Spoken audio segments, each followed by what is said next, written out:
you. So shall we start, because it's 10:05? So maybe Laura or Barbara, do you want to say some words to open formally from provincial government of Teruel? Yes, me. Okay. Hello, everybody. Good morning. Thank you very much for attending this event.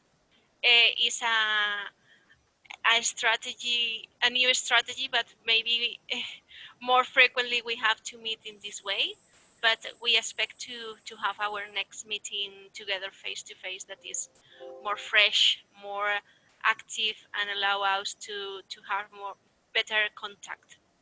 But in any case, I appreciate because we allow more people to attend this event because we make savings, as Marisa said, in the allowance and transportation and so on. And I will start with a short presentation about our project, just to allow our stakeholders that are participating in this event and have not participated in other events previously to focus a little bit the topic. And I want to be very quick because our agenda today will be focused on good practices on tourism for silver people. That is our seminar, especially focused on this area. And we will see many interesting good practices from all the countries. I think that the agenda is really interesting, and I don't want to be long, so I will start my presentation now very quickly. Here is our project. This is the idea of the project: to support regional policies in rural and mountainous areas by enlightening the potential of a small and medium-sized enterprise, because it's a very interesting target group, and we want to allow the SME to focus their ideas on this area because it's a very deep niche. Here you have some data about the millions of jobs that has been produced on this by this target group, and not only on healthcare, that is more or less that. Unfortunately, because of the pandemic, we have been focused more and more on healthcare, but the Silver Project focus on tourism, development of ITC, APPs, Internet of Things, transport, shopping, cleaning, housing, many ideas. Our project is focused on ITC, on services, and we want to allow public authorities to deliver better and cheaper care for all. This is more or less the idea of our project. We will be focused on people of 62 years old onward, because the age of retirement in Europe is different. It's not as in Spain 65 and is standard. Is different. We have the goal of collecting 60 good practices on housing, health, well-being, robotic, and ITC. And we have 3 groups of that is a separation made by the Commission between active people, fragile or vulnerable, and dependent people.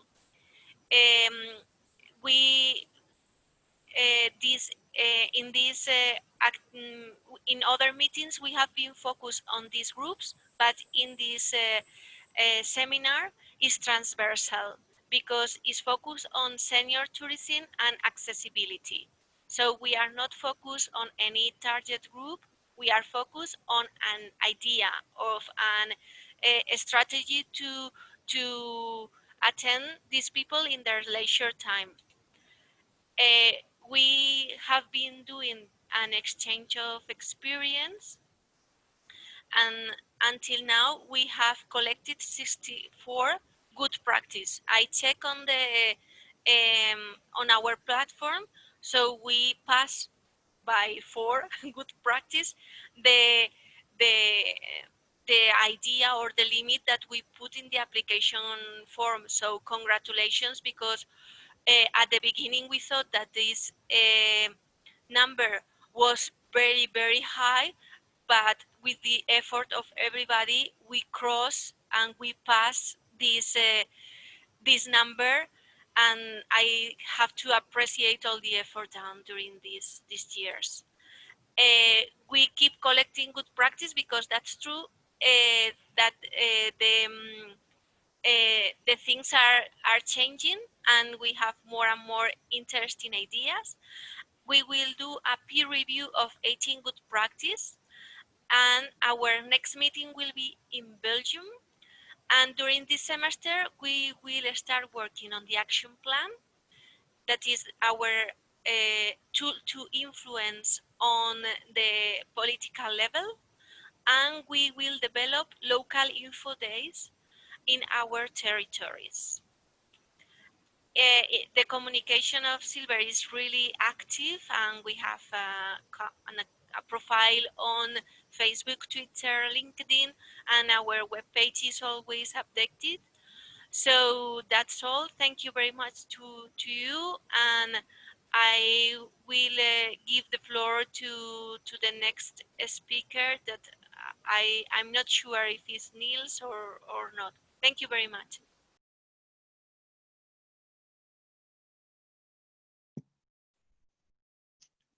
Okay, can you hear me? Okay, thank you very much, Laura, for the introduction to the project. This is very important because we have new faces today, because all the partners have invited guests. So this introduction was very useful. I will say only 1 minute, a few things complementary to what Laura said. And it's simply to say that we are more than 40 people today from at least 8 different countries.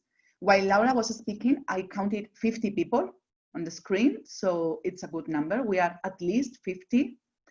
And only to emphasize that the project main purpose is to put the focus on creating business lines addressing the silver population, because we will be having some experiences today from the public authorities, some experiences with a more social aspect. But don't forget that the main purpose of the project and the main purpose of the action plans to come is identifying business lines for SMEs in your territory around the silver economy.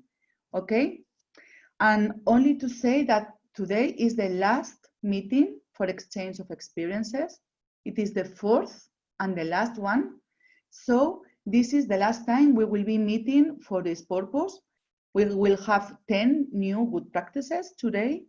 And as Laura said, the website of the project contains all these good practices. So for those not familiar with the project, if you enter in Google Silver SMEs, the first entry you find is our project, Silver SMEs Interreg Europe. And there in the section good practices, you can find them all. So I invite you all to enter and to find more information about all these good practices. Okay? And last to say that today's meeting should have been taking place in Dalarna, but we are not obviously in Dalarna today. That would have been much better, obviously.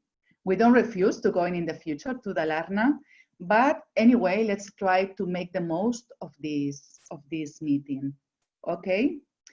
And remember that the purpose of these good practices is each of you selecting those that could be good for your territory and make in the next month an action plan with them all.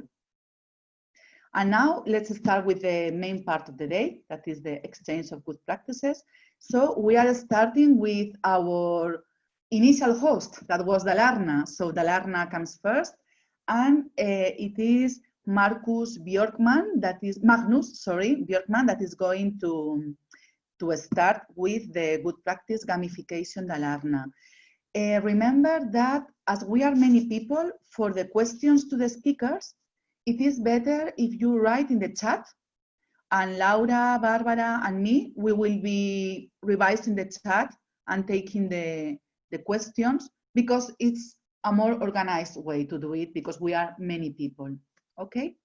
So, okay, Laura. One thing before, I'm trying to say in private to everybody to put the name in your, the option, if you click on your video, you see 3 points and you can rename yourself, because in case we want to give the floor or you want to make a sub question, is quite funny to say somebody Galaxy X9, please can you make the question? So we appreciate if you change your name for your own name, or maybe your company or something like that. Thank you very much. Okay, thank you, Laura. And now, Magnus, the floor is yours. Thank you very much. I will start sharing my mobile phone here to show you something that we've been working on for a while. It's working. It seems working, yes. It seems to work, yes. All right, thank you very much. I'm here actually representing Visit Dalarna, but the main speaker couldn't be here today, so I'm a stand-in for her. This is a project that we've been working on for 3 years about collecting and migrate tourism with games. So it's a project called Gamification of Dalarna. The whole idea is to see how we can engage people before, during, and after a visit to Dalarna. And I think this, you can see the way that you can use this also for disabled people, or anyone that actually can't really visit a special site. So I will start here to show you things that we've been working on. This is an application that should be out by the end of the year on all platforms that you want to use it. And it's actually a new way of sending you through a tourist guide. I hope you will be able to see this. So it's a map of Dalarna where you can navigate around.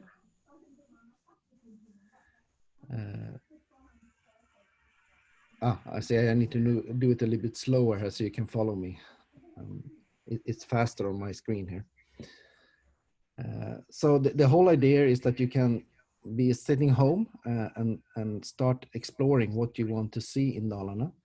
On the top here, you have different kind of attractions. So you can swipe with your finger for food and beverage. You have the active winter and active summer. So different kind of categories, and you can see the points of interest is changing depending on where I want to go. The next step here is that you can start visiting different sites by navigating like this. And I will visit one place here called Hildasholm.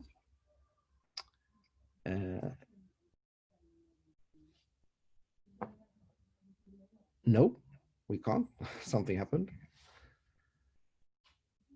I think the bandwidth here for me to connect to both the servers to stream and to get information from to my phone at the same time is not really.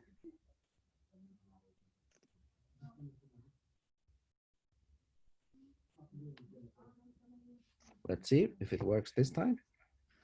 So the whole idea is that you get information about each of the sites around in Dalarna. Of course, you can also have all the contact details, different pictures from the sites.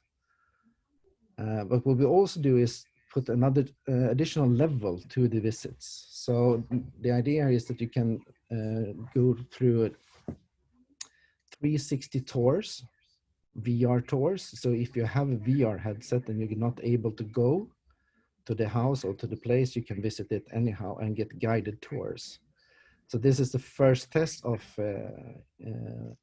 Axel Munthe, Hildasholm in Leksand. So this is a picture, I hope, and I can swipe my finger and I can turn around. So it's in 360. This house is very hard to actually enter because it's very narrow staircases and there's no way for disabled people or older people to actually visit it. So what you can do is that you can jump into the house digitally and start exploring the house. And it's not just pictures here, so we can turn around. But the thing is, if I want to interact with stuff, I can point my finger on the book and I can start looking at the book. And of course, get links to PDFs so I can start reading if I want. I can start, turn around here and go to another room. The whole idea with this is, of course, that we will key in also a guide. So you will have a guided tour if you want, but you can take it in yours in each step that you want. If you want to have the guided tour in sign language, you will be able to call for that kind of video, or that the guy that does the tours can do sign language, of course, as well. I can interact with the painting because a lot of paintings also have quite interesting backsides, because the painter have made notes and also painted on the backside of pictures, because the canvas was very expensive before. So this is a way of where we use simple games technology to actually start exploring and get virtual tours for visitors before and during and also after. So it's the whole thing about the travel cycle that we want to achieve. And this also goes for different kind of walk around tours. For example, if you can take your bicycle, or if you have a wheelchair that you want to go around the copper mine of Falun, you should also be able to see where is the hard parts, for example, and see where you have the resting benches. So you know how far you are from getting close to the next resting bench, for example. So it's a companion application that you can use both when you are traveling and when you are on site. And the idea is that we're mixing all this media, so you can have 3D renders, 3D environments together with streaming videos and of course information. So this is a really fast draft of what we are working on. And what should be able to be done also is on the top here, when I'm swiping my finger, you should be able to have your own bookmarks of things that are accessible for people with handicap or things that you want to do. So it's a way for Visit Dalarna that could to branch out to new segments of people. Ones that they have right now and been focused on is the active summer visitor, this active winter. It's where you can stay, what you can do, eat, of course, and then the real tourist places that we want to promote. But here you can also add another layer where, for example, for just disabled people or for silver people, or for any activity that you want to focus on. So that's a very, very short way of what I'm going to present today. Thank you. Thank you very much, Magnus. It was very interesting. I will stop that. I hope. It worked very well, the presentation. Congratulations, because it was not easy using several devices at the same time. I was speaking from my computer and used the phone to show you. No, it worked perfectly.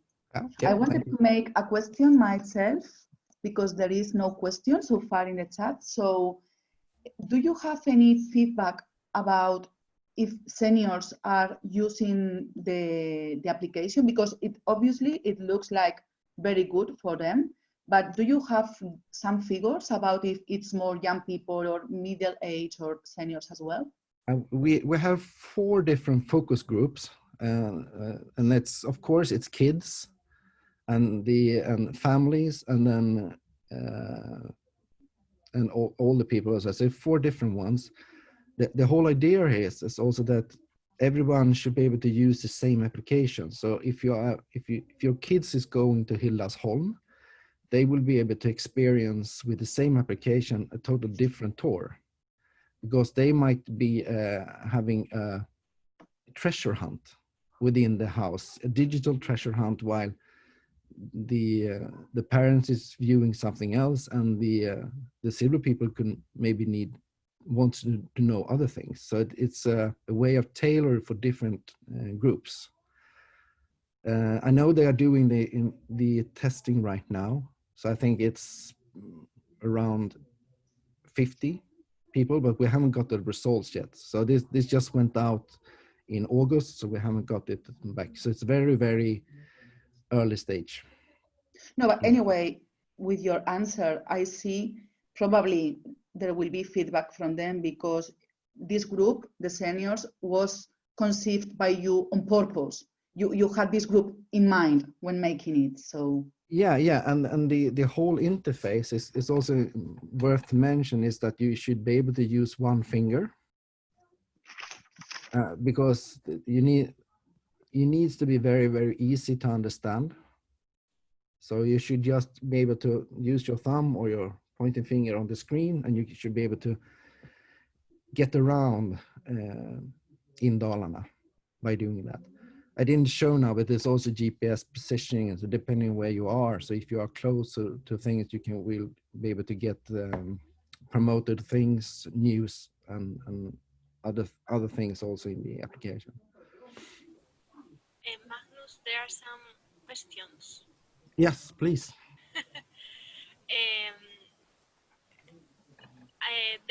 The first question was if this application will be also used to promote local guest house and other tourism-related business, like souvenir shops or things like that.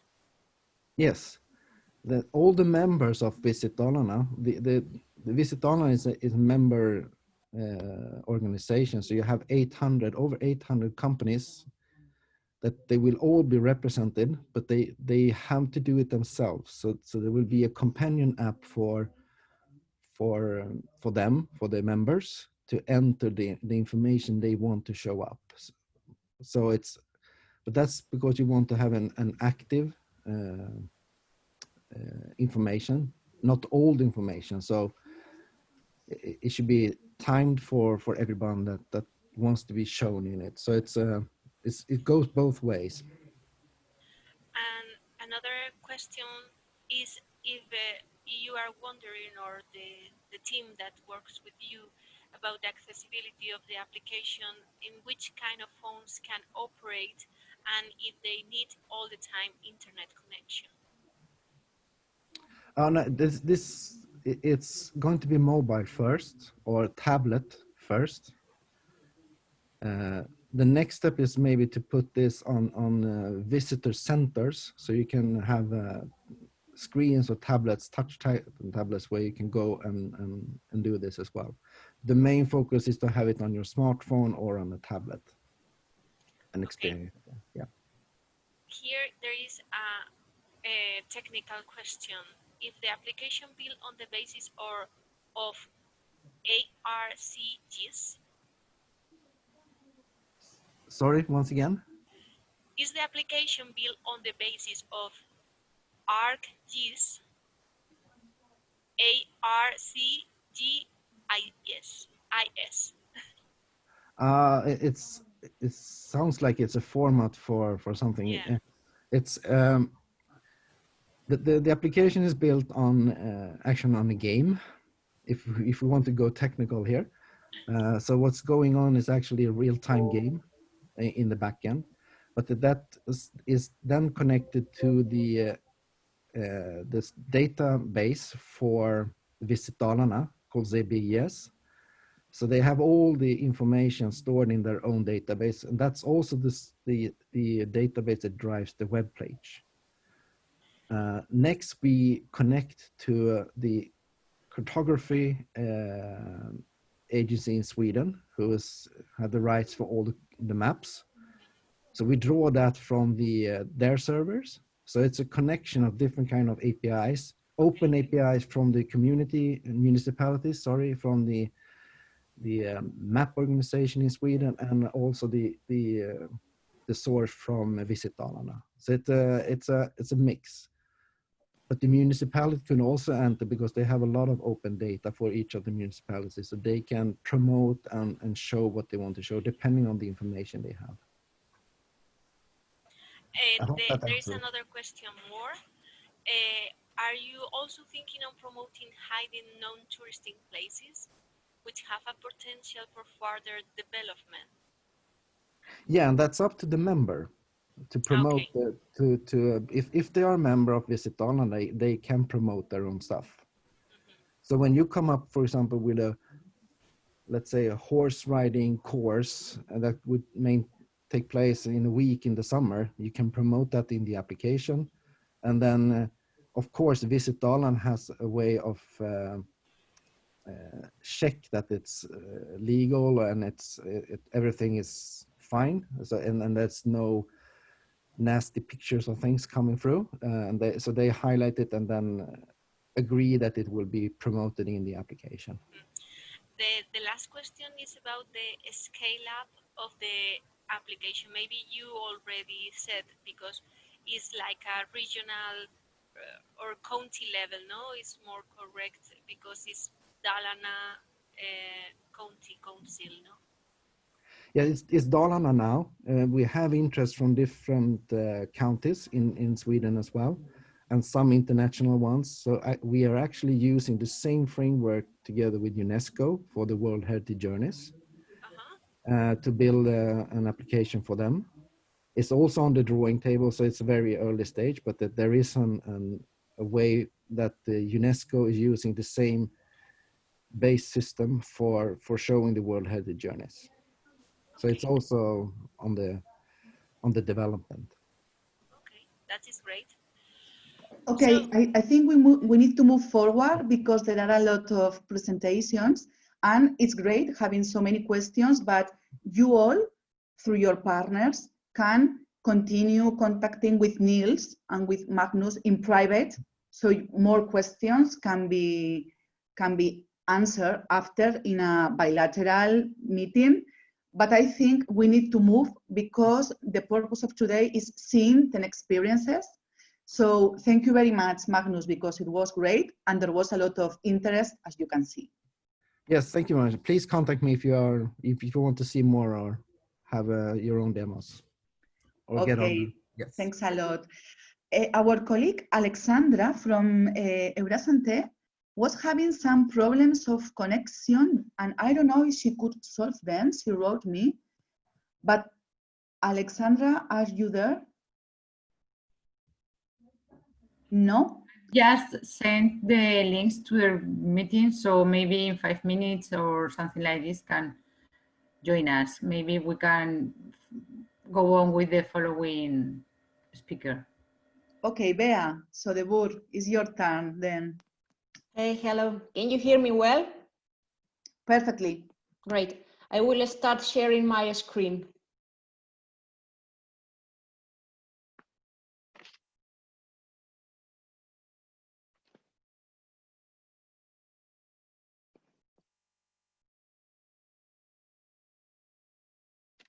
Okay, great. Good morning, everyone. My name is Beatriz Garcia. I am the responsible person of Silver SMEs project in the Society for the Development of the Province of Burgos in Spain. I will present the good practice named 60s Club. and one of the services which are available for the users of this club, the Travel and Thermalins program. Anyway, as far as the provincial government of Teruel is going to present later on the thermalism program in Aragon, I will try focus on my presentation exclusively in the traveling program. This is a club integrating different programs for people over 60 years old, which are registered in Castilla y León region, which aims both to prevent dependency and to promote personal development and independent life as long as possible. There are several programs, several services which are available for the users of this club. Travels program, Thermalins program, Inter-University Experience program, Intergenerational Approach program, and finally, Active and Healthy Aging Integral program. As you can see in this slide, this good practice affects to all the territory of Castilla y León region. And the owner, the responsible for implementing this good practice is the regional government of Castilla y León. The main objective of this program is the access to national and international travel opportunities, destinations, to promote the knowledge of other cultures and geographical territories among club members. Annual, the responsible department in the regional government of Castilla y León celebrates a public tender to select the travel agencies responsible to organize the different trips. The travel award system to determine the beneficiaries or the users of the travels every year is carried out by draw, considering that users who ask for a travel first time have priority to get a seat that year. Who are the users or the beneficiaries of this club, of this program, sorry, club members, who are people over 60 years old who are registered in any municipality of the territory of Castilla y León region. Until now, the club has more than 340,000 users. Beneficiaries have also the possibility to choose the companion of any other person over 18 years old and also registered in any municipality of the region. Time scale. This is a successful, experienced, and well-known program in Castilla y León region. It started operating in the year 1991 and is still running. The last edition of the year 2020 was cancelled due to COVID-19 sanitary crisis, and the travels has been postponed to 2021. And we hope that these beneficiaries can travel the next year. Human resources needed. The program is fully managed by civil servants in the Social Services Unit, belonging to the Family and Equal Opportunities Ministry in the regional government of Castilla y León. Program management is coordinated from the central services in Valladolid, which is the capital city of the territory.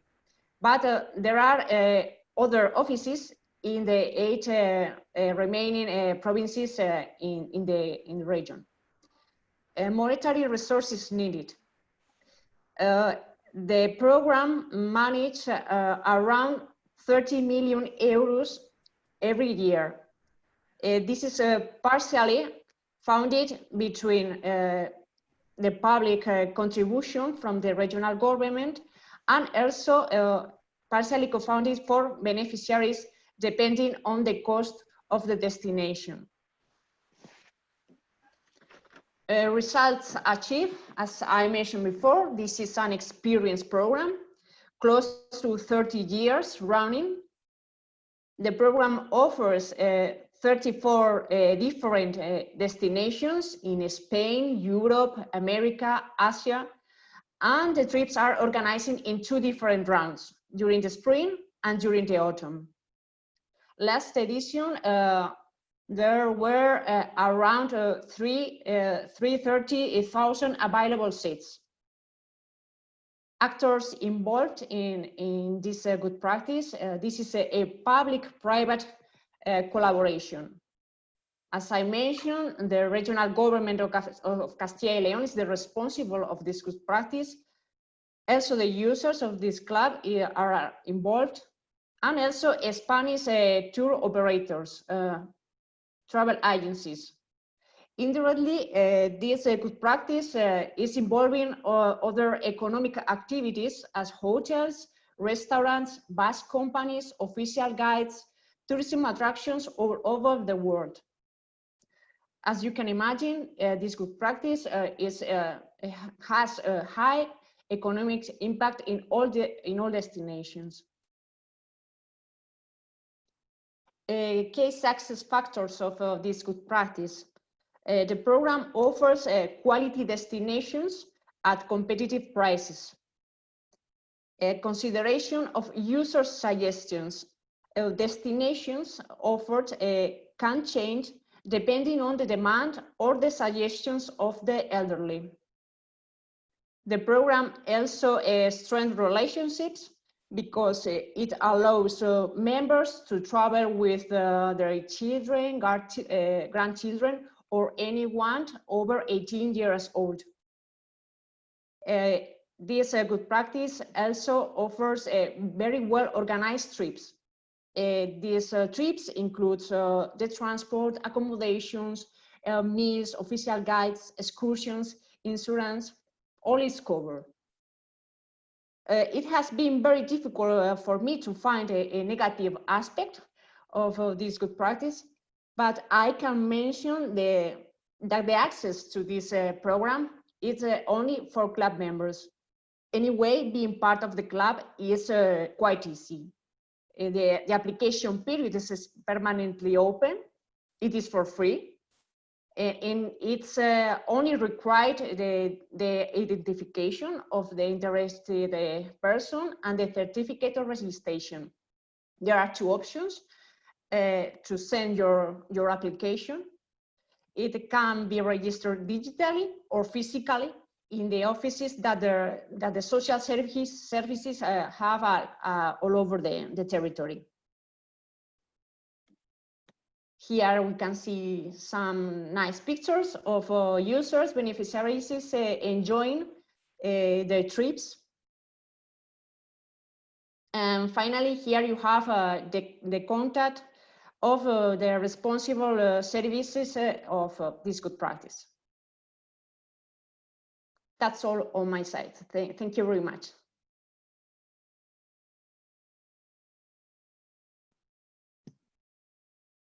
Thank you very much, Beatriz. If you have any question, I am available for all you can need. Is there some question right now? Yes, Paulo is making a question. He's wondering if people from other European countries can be members of this program. You should be registered in Castilla y León territory, if only for the people living in Castilla y León. I don't know, is there some kind, this program is usual in the rest of regions or not that usual? I guess that other regions in Spain have also something similar, because as I mentioned before, we also have the Termalist program, which is already implemented in Aragon. I'm not sure, but that this program is, I guess that yes, but I'm not sure. Okay, maybe it would be great if the partners could say if around Europe is usual having this program at regional level. Elisa wants to know if is there any conditions of revenue to be member of the club? There are only 2 conditions: being more of 60 years old and you have to be registered or living in any municipality of Castilla y León region.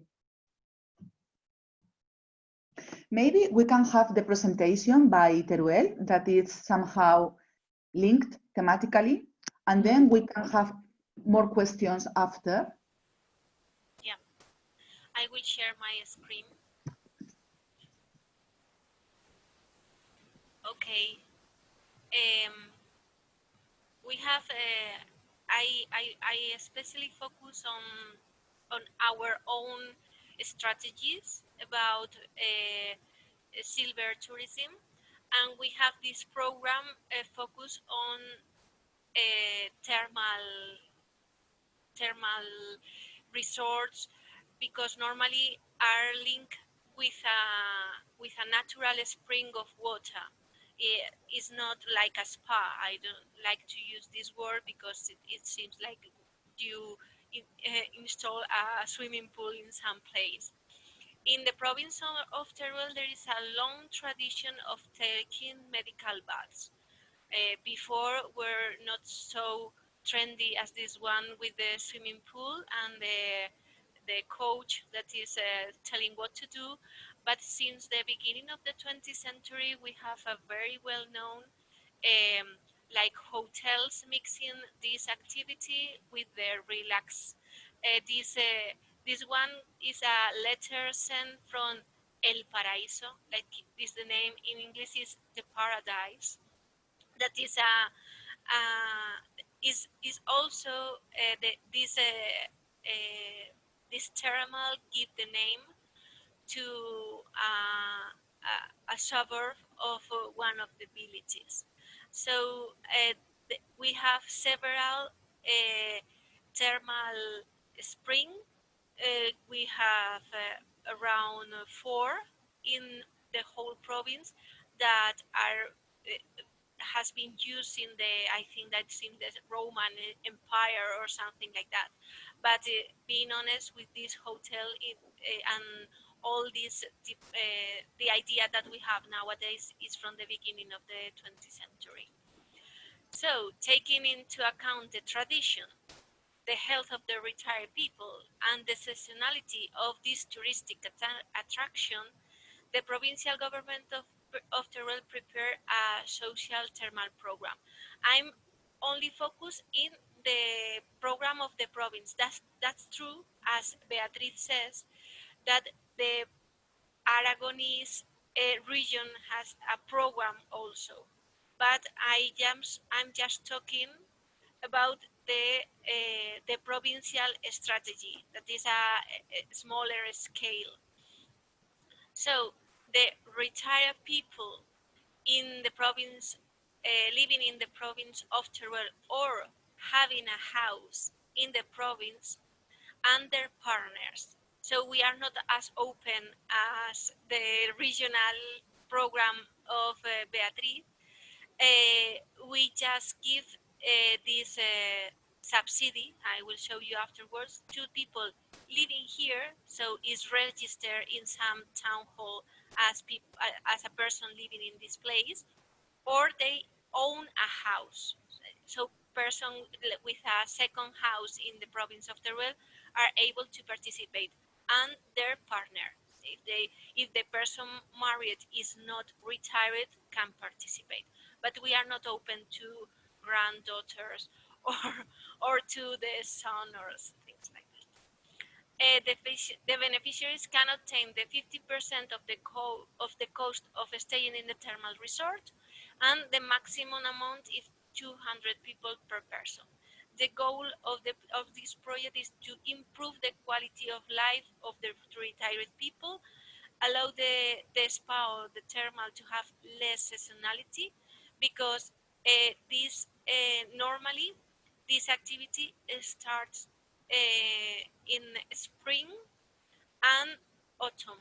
That is normally the moment when they don't have a lot of activity. As the staff of these places normally are locals, we allow to have a longer contract. And the publicity of the hotels. You know that if you are and you have a relaxing time, then you will speak positively about them. So this year, everything changed. No subsidies because of the pandemic. Not a good idea to mix people. The thermal, the good option is that they are hotels, most of them, all of them, being honest. So the strategy of the province of Teruel this year was really focused on the touristic attractions, and they made a raffle on the newspaper. So if you read the newspaper and you buy it, you can take a picture of a QR and you send to the in a web portal, and then you participate in this raffle and you can receive 30 euros a discount for sleeping in the hotel or in a rural house or a hostel. And the amount that the provincial government spent in this strategy is around 100,000 euros. So they can have this money more than the other one.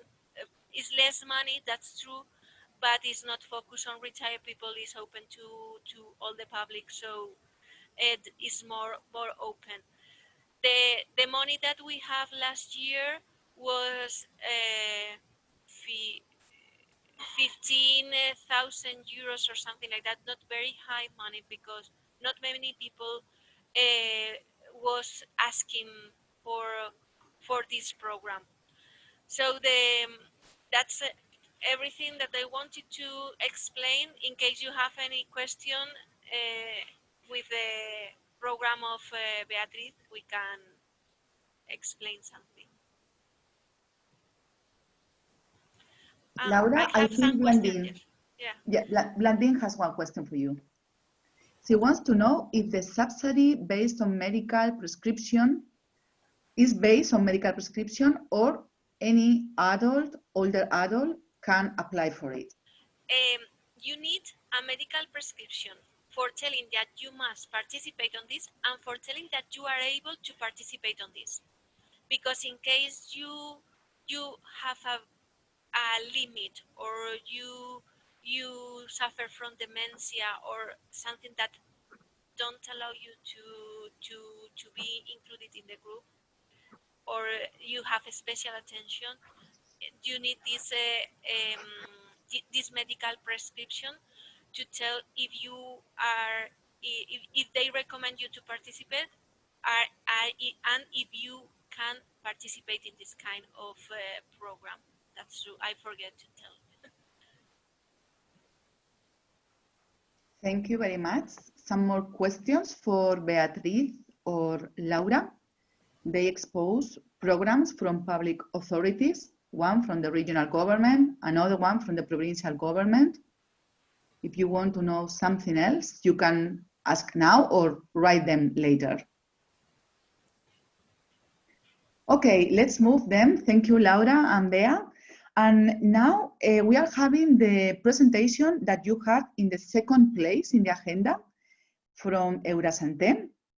Alexandra is ready, so she's going to present Entre et en Bus, a transport service for the elderly offering excursions and visits to museums, monuments, etc. Alexandra, the floor is yours. Yeah, thank you very much. Hello, everybody. I'm so sorry I was late, but I didn't have internet anymore, so it was very complicated for me. Sorry again. So you can see my screen. Is that okay? Okay. Yeah, I will share with you the Entre des Vous, which is a project of Eurasante. The problem is that isolated elderly people, so the elderly people, sorry, are isolated and they have mobility needs, and So Entraidez-vous is a transport service for the elderly, which offers various assistance and tourism services. So you have many services like just only transport, classical transport, and support to medical appointments. So it's not just like a basic taxi. You have the transport and you have services for the elderly. You have also shopping support like transport to the mall and support to in the shop, directly in the shop, to pay, to shop, and to tidy up the shopping at home. And Entraidez-vous proposes also organized visits, like to go to museums, to visit monuments, like this. The context is that elderly people are becoming increasingly isolated, and they don't have sometimes the physical ability to travel on their own, and the family carers are not always available to support them because sometimes they work, they are young, even if they are 50 or 60, but they work, so it's difficult for them. Also, the places are not always easily accessible for the elderly. So Entraidez-vous is a trip planner which was created to make older people want to go out again.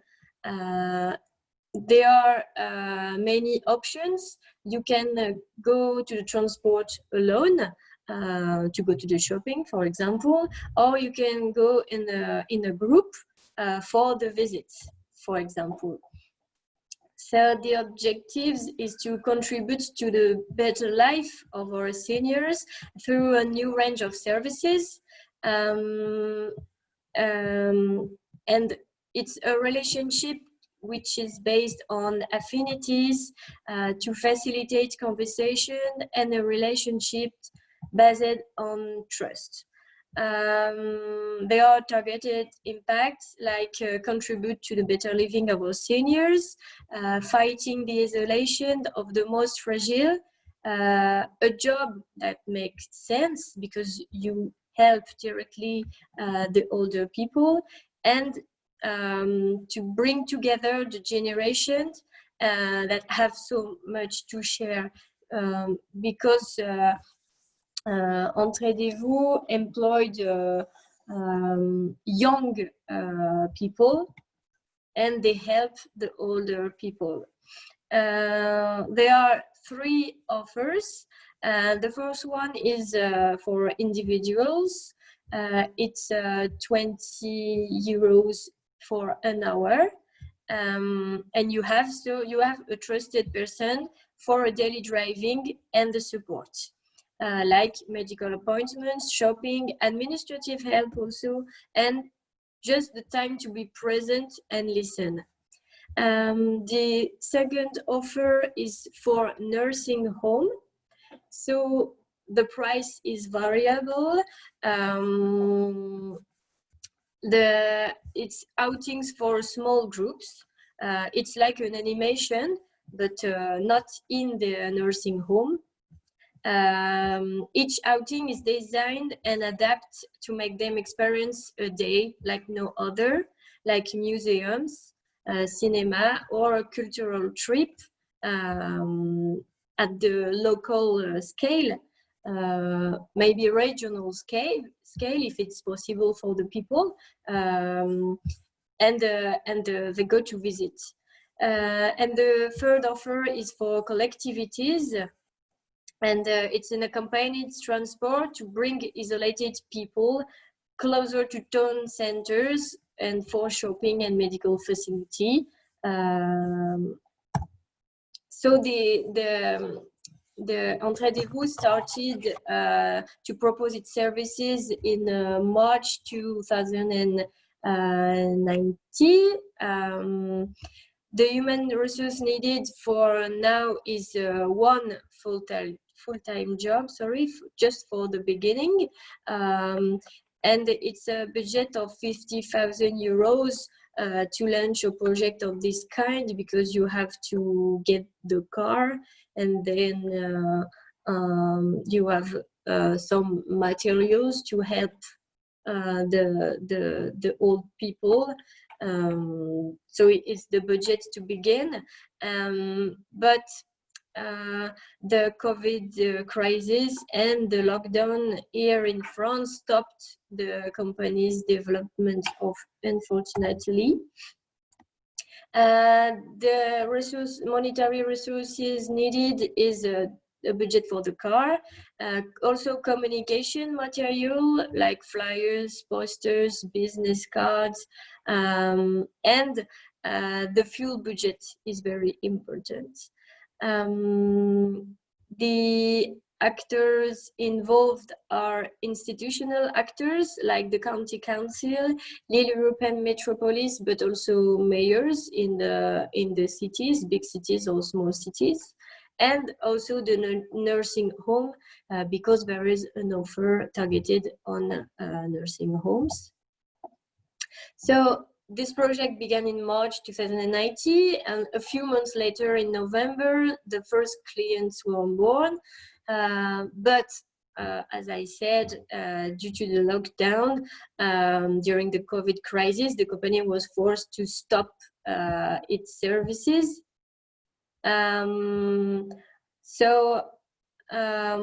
However, it has managed to bounce back by offering a home shopping delivery service during the COVID crisis to avoid to stop definitively the company. So the beneficiaries of this project are the elderly from 60 to 19 years old age group, alone, in couple, they can go in group, in their home or in nursing homes. They are still independent but vulnerable because they are socially or geographically isolated. The lesson learned, the key success factors are for the offer for individuals. The company has had its first 5 clients. It's not too much, but the COVID crisis has an impact. For the offers for collectivities, there was 2 visits organized in a museum. And for nursing homes, he's still looking for partnerships. He has no partnerships now, but he works on it. A negative aspect and the challenges are to make oneself known. It's not easy for older people, even if you are at home, they are not always friendly with internet and computer, so sometimes it's difficult. It's difficult also to have enough customers to make a profit, and it's quite complicated getting people out of their homes. In conclusion, I say that Entraidez-vous is a complete and original way of thinking about tomorrow's mobility for our seniors, because it's a very complete service. It could stimulate the local economy in rural places, and the success depends on taking into account the elderly's needs and expectation. Thank you. Here are the contact details, So you have the website, and the CEO is Edouard Delem. He works in a bank before, and now he works for older people.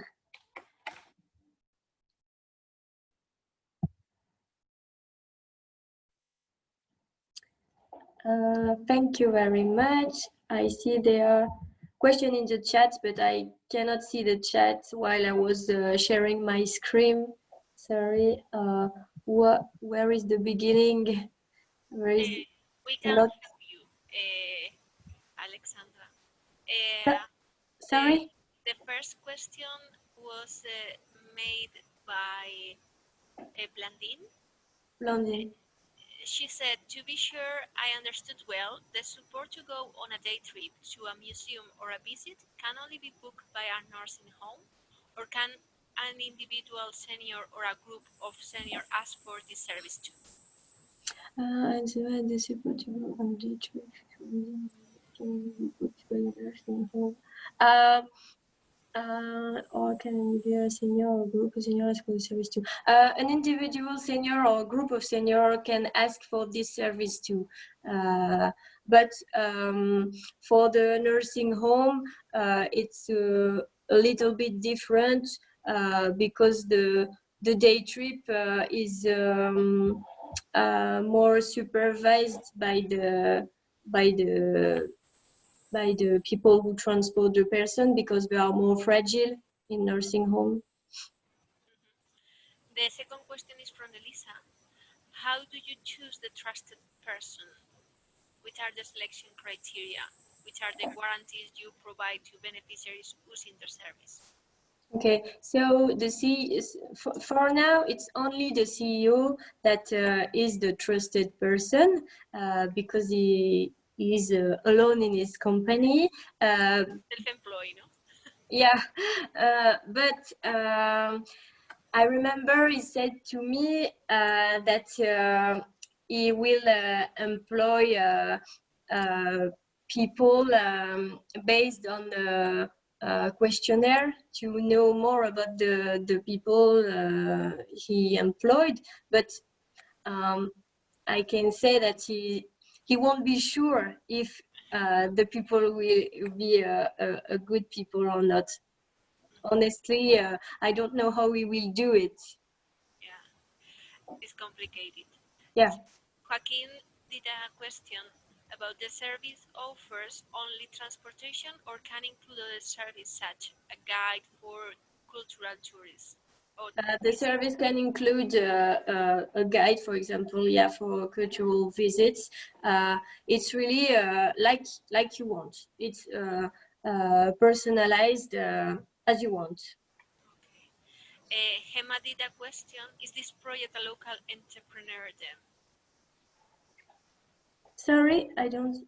Okay. The last one, is this the project of a local entrepreneur? I mean, the CEO, as you said, is a person from Lille.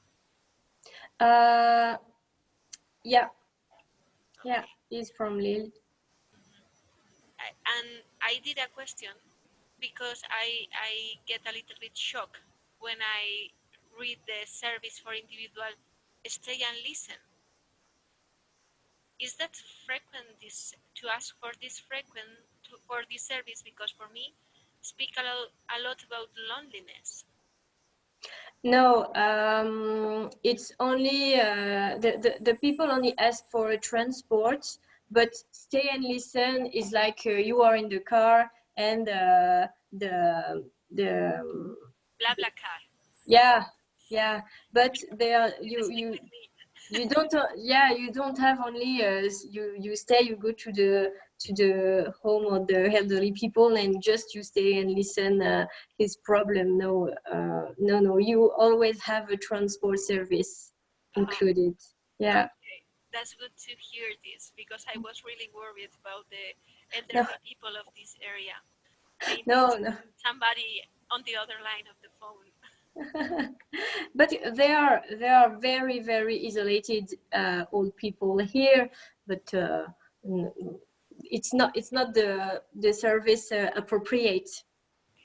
Okay, thank you. Okay, thank you, Alexandra. Thank you very much for this experience that you share. And thank you, everybody, for the participation in the chat. That is very active. But we need to move forward to the next experience now. It's the turn of Euromontana, that is bringing two experiences. One, very focused on SMEs because it deals with training them for accessible tourism. And the second experience will show us some alternative models of tourism in Europe. So Blandine, it's your turn. Thank you. I hope you can all hear me well. So my name is Blondine. I worked at Euromontana, which is the European Association of Mountain Areas. I'm just going to share my screen. Can you see my presentation? Yes, okay. So the first good practice that we wanted to share with you is a project that is called ALL project. ALL means for across Lombard lens. So it was implemented both in Italy and in Slovenia. The aim of the good practice was really to address the issue of the lack of offer, of course, for older adults in this region, but also the need to promote this very particular heritage that is the common heritage of the Lombards, both in Italy and in Slovenia. So the project really aimed at valorizing this heritage, but also as trying to really reflect on how the itineraries of tourism could be adapted to the needs of people in need of specific needs of mobility, let's say. So it's not only older adults in this project. So the aim was also, as you said, Gemma, to really train SMEs to show them how they could really try to adapt the itineraries. So the context, as I said, is Italy, Slovenia. It's a COSME project. So it's the project, the program, sorry, of the EU for SMEs competitiveness. So the project lasted for a bit more than a year. So it's quite a short time. And it was managed by a consulting tourism agency that is specialized in innovative and really customized tourism offers.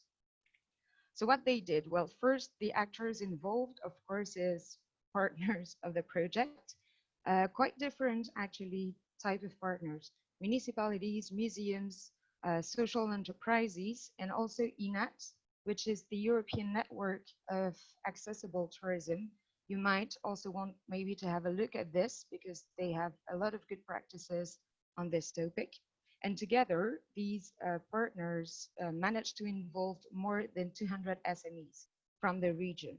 Also 16 cultural heritage sites and 93 tourism facilities. So hotel, restaurants, cafes, any type of facility that we would like to have when we go on a trip.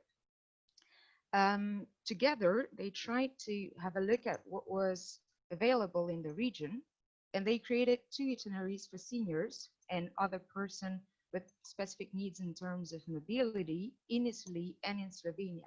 So they listed really all the services that were proposed. For instance, in a hotel, do you have a lift? Or do you have a room available for disabled persons, for instance? Also, how can you do in more rural areas to access these services? Of course, they wanted to raise awareness as well on accessibility among operators of the tourism sector. So they did workshops and trainings. And they also did a market analysis on really accessible tourism to show them really that it can work, that it's a business opportunity they have to seize, and how also they can market it and target specific people, a specific group. In the end, what they achieved to do, they created 6 tour packages in Italy and 3 in Slovenia.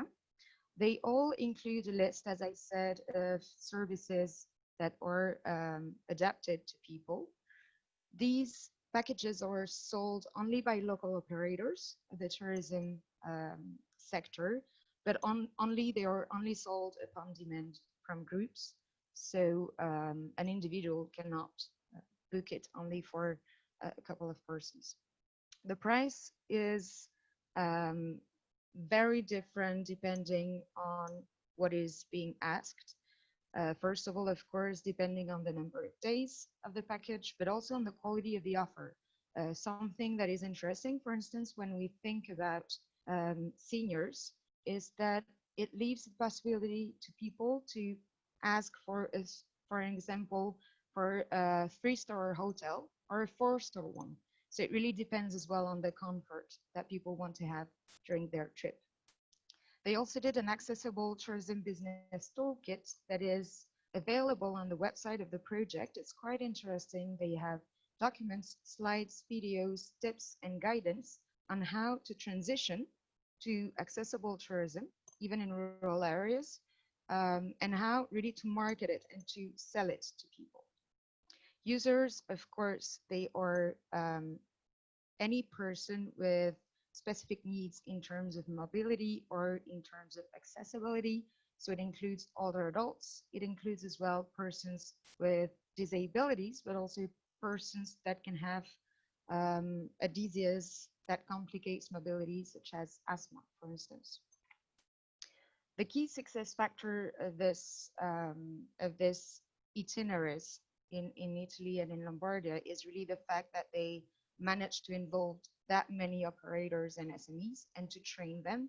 But on the other hand, what we can regret is that they did not at all involve end users. So there was no co-creation of the tour packages, and neither there was a test phase. So in the end, they did not really receive feedback of users before marketing the product. And here you have just a vision of the itineraries that can be sold and the contact of the person who was the project coordinator of this. Should I go on to the second good practice, or do you prefer to have a look at if there are some questions first? There is a question from Aislinn Blandin, and Yes. maybe we could answer it before going forward. But Aislinn wants to know if you could tell a bit more on how training was provided to the SMEs. Who was behind that training? Yes. Who was funding it? Yes. So the training was organized by the lead partner, as I said, who is a consulting agency specialized in customized tourism and in training. So they really have the knowledge of really and the methodology, let's say, of training. And as well, there was a background knowledge provided by ENAT, the European Network of Accessible Tourism, which also was useful to really exchange good practices. ENAT, for instance, showed them what was done in other countries, how they could really transition to more accessible tourism. So yes, this was really mainly those two partners, because the other ones were really more into the design phase of the packages, and as well on really the promotion of the heritage, for instance. Thanks a lot, Blandin. Maybe we can go to the second one. Yes. So the second one, we chose it because we thought it was well responding to the first one. So this one, you can already consult it on Silver SME's website. It's called EDEN 55 plus NW, and it was implemented in Austria, Slovenia, Croatia, and Italy. So the problem addressed is, again, the lack of adapted tourism offer for older adults, here specifically for older adults. And the other problem was really the need to encourage more sustainable tourism, in particular during low seasons. So a bit of context to understand this initiative. So the partners involved are EDEN destinations. So EDEN destinations are European destinations of excellence. It's an EU initiative aiming at promoting more sustainable tourism modes with various topics such as thermal tourism, to come back on our Spanish good practices, but also rural tourism, cultural heritage, accessibility, etc. To be an EDEN destination, the areas need to have really a low flow of tourists compared to the national average. They also have to have already a local strategy for sustainable tourism and to really be involved in this let's say process. And we find it quite interesting as well to mix those two elements of senior tourism and sustainable tourism, especially for rural and mountainous areas. So we have these 5 EDEN destinations in Austria, Slovenia, Croatia, and Italy. And together they decided to apply to a COSME call. So again, it's funded by the EU program for SMEs competitiveness. It's a call from 2015. If you want to have a look, I can put the link on the chat after, because we don't have the detail of the budget for each call, but you can see for each project, but you can see the overall budget for the call to give you an idea. So again, it's a project that lasted a year and a half. And what they did was, of course, the partners tried to involve SMEs of the regions in the activities, but also compared to our first good practice, they tried to involve associations of older adults. So first, they really organized activities, workshops, and events to have them network together and really to have add-on destinations and SMEs understand the needs of seniors, which is quite interesting. After this, they managed to create 2 pilot tours of 3 days each. Here, they decided to create one only for women over 55 and one for couples, which I think is also quite interesting because we know that women are more often isolated than men. And so they created these 2 pilot tours, and then they received the feedbacks from older adults. So it was a way also to improve the offer. In parallel, they also organized workshops for SMEs. So they shared good practices from other countries to show them how tourism for seniors could be organized. They presented the results from the surveys done among seniors, and they also provided training on how to better target older adults when you sell a tourism product. In the end, what they achieved to do is that from the 2 pilot tours they created, they managed to commercialize 10 tourism packages of 3 days each. So each of the 5 add-on destinations has 2 packages, one for women, one for a couple over 55. The tours, they include, for instance, natural, cultural heritage sites, museums, yoga sessions, tasting from local farms, free times, of course, as well, and beneficiaries, of course, are people over 55. The key success factors in here, I think, is something maybe interesting for SMEs and businesses which would like to take the opportunity of senior tourism, is that here they really managed to get the testing from older adults and to receive feedback. What they learned, first of all, is that it's really, really important to adapt, of course, the offer to the group that you're targeting. And here they understood that most of the time seniors, they are willing for more higher quality than other groups. For instance, on the accommodation, they would expect a higher quality, but also on catering. They would expect longer guided visits, and of course, with interpretation, because what, for instance, they discovered is that SMEs in Italy, for instance, did not always think about interpretation, and they were providing visits to seniors only in Italian, and they were not really targeting the seniors from other countries. They also realized that less is more, and that adapted tourism for seniors should propose less activities, but more in depth. And in the end, they also found out that really the exchange of good practices between SMEs and between municipalities as well that were involved in the project was really a good way to do a good transition on senior tourism. So here you have a few pictures. Oops. So first of all, on the training for SMEs that you can see on the top of the slide, and as well on the test phase, so of women who went to Slovenia to test the first pilot package. And as I said, we also presented 2 good practices from COSME calls. You can, if you're looking for more good practices also in more rural areas or in rural and lake areas or rural and river areas, you can find a lot of them in this call from 2015 as well. Thank you.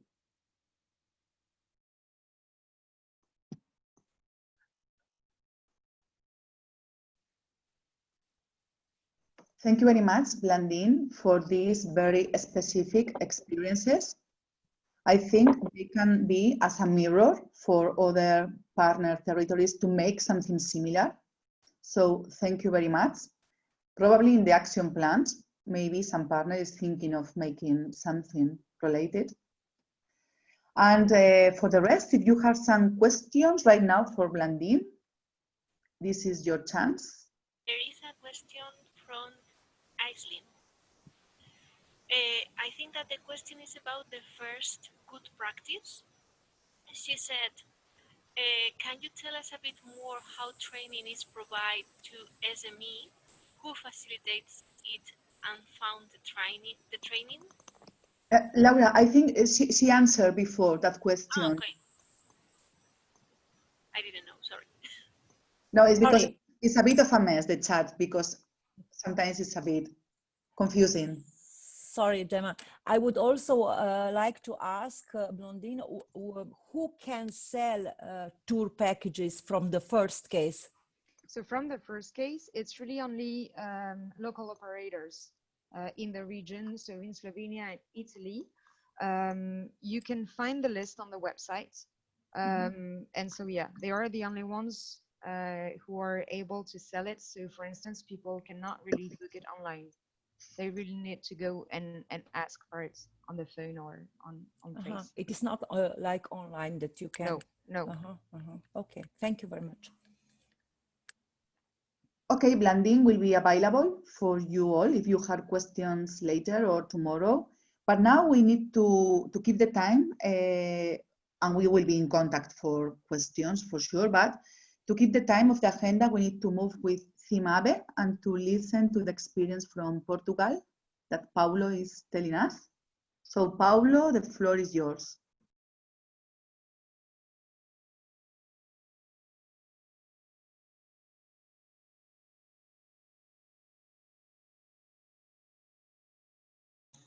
Hello, I'm trying to share, yes.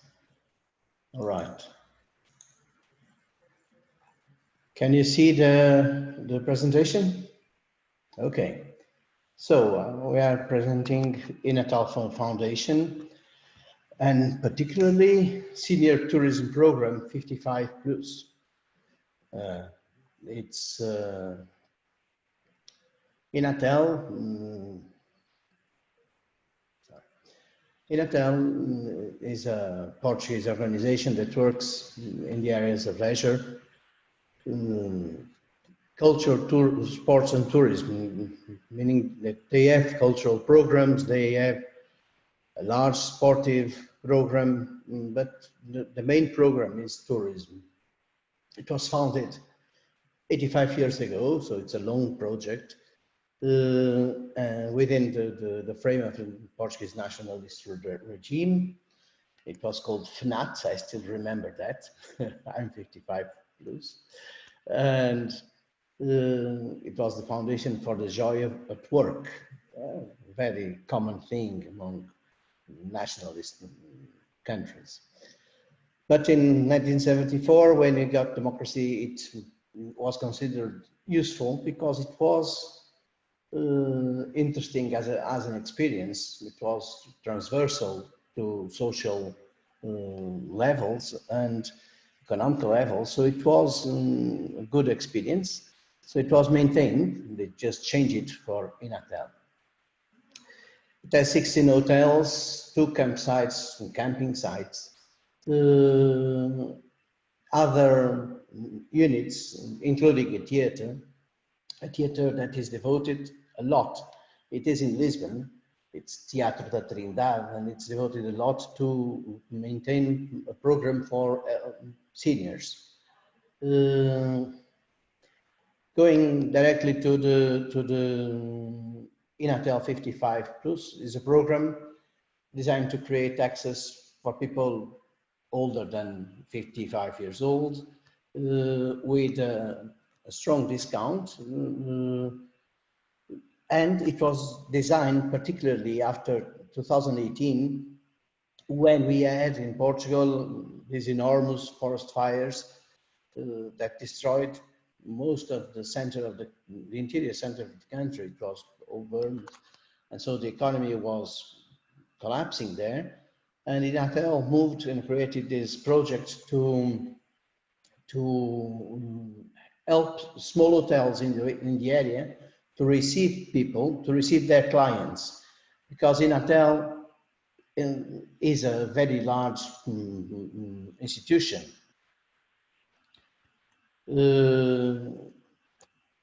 This thing I told you already, 85 years, it operates since 2018. Inatel works within this project around 2,000 employees between Inatel hotels, which are a lot in the interior, in thermal parks, or in these small SMEs, small hotels that are in the interior as well, that were associated to this project.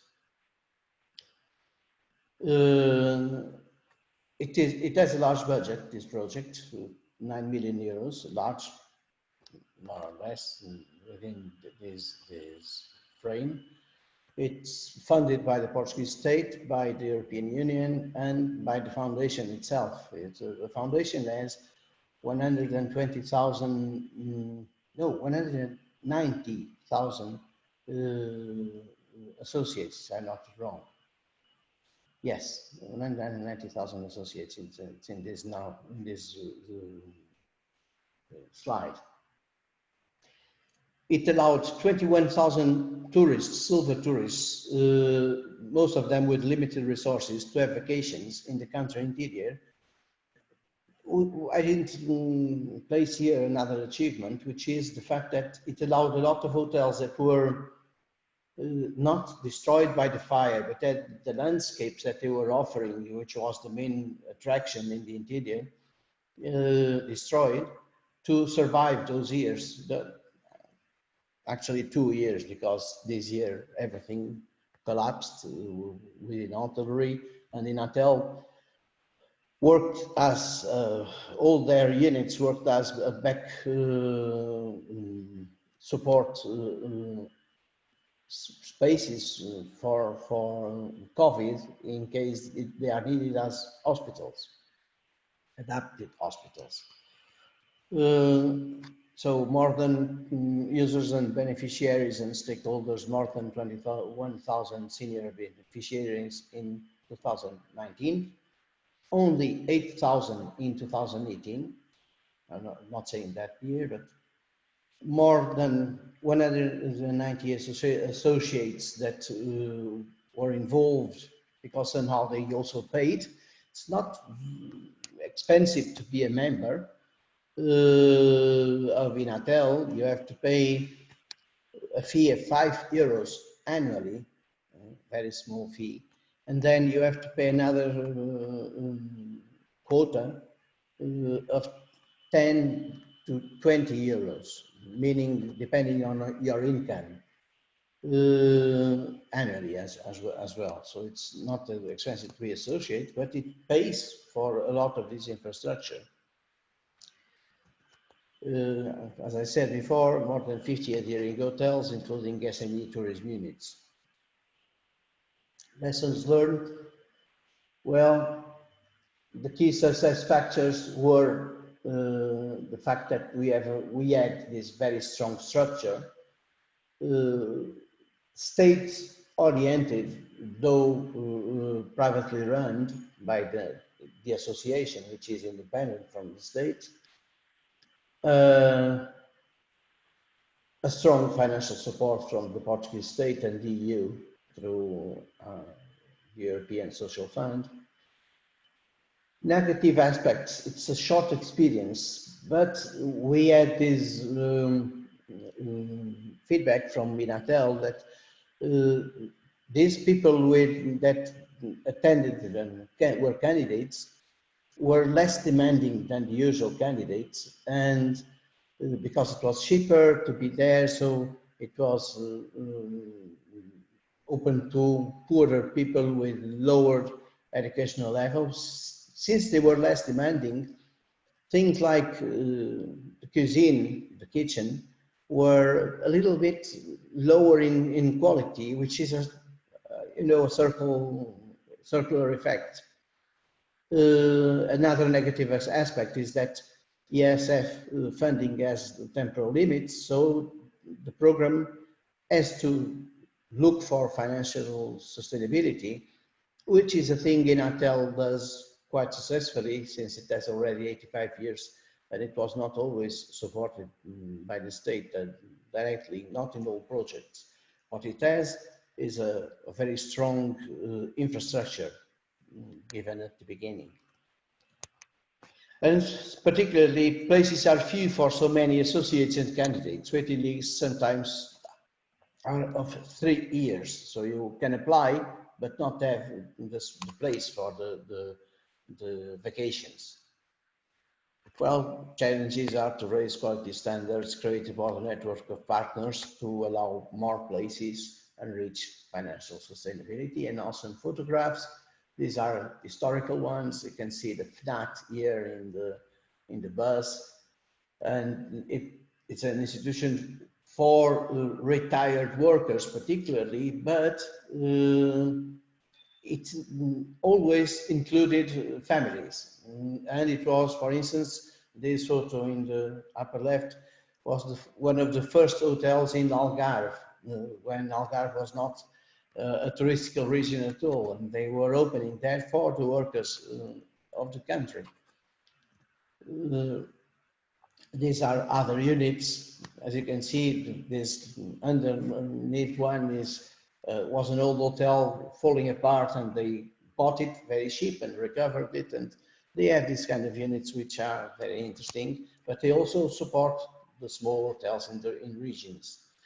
These are the contact details. Well, I'm at your disposition in case you have questions. It's okay. Thank you very much, Paulo, for the very interesting presentation. I was thinking that the most impressive thing of those old photographs you shown, those very nice photographs, was seeing so many people together in these days. Yes, in these days are not common. It's not common. It was very nice. Okay, are there some questions for Paulo? You can ask right now. I have a question myself. Well, Tanya has a question. Are those holidays marketed as Inatel 50/50 Plus holidays? This is the name, the brand for the Yes. This is the brand. This you can see here in this slide the leaflet, the image of the brand. Yes, they are marked as Inatel 55 Plus.pt. Yeah. You can look for it and show it. A thing I tried to understand was, because this is an European country project, if other Europeans can apply. And what they told me is that there's no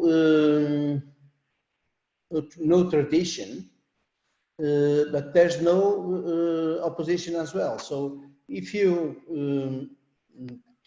want to be a member, you can become a member and then apply for a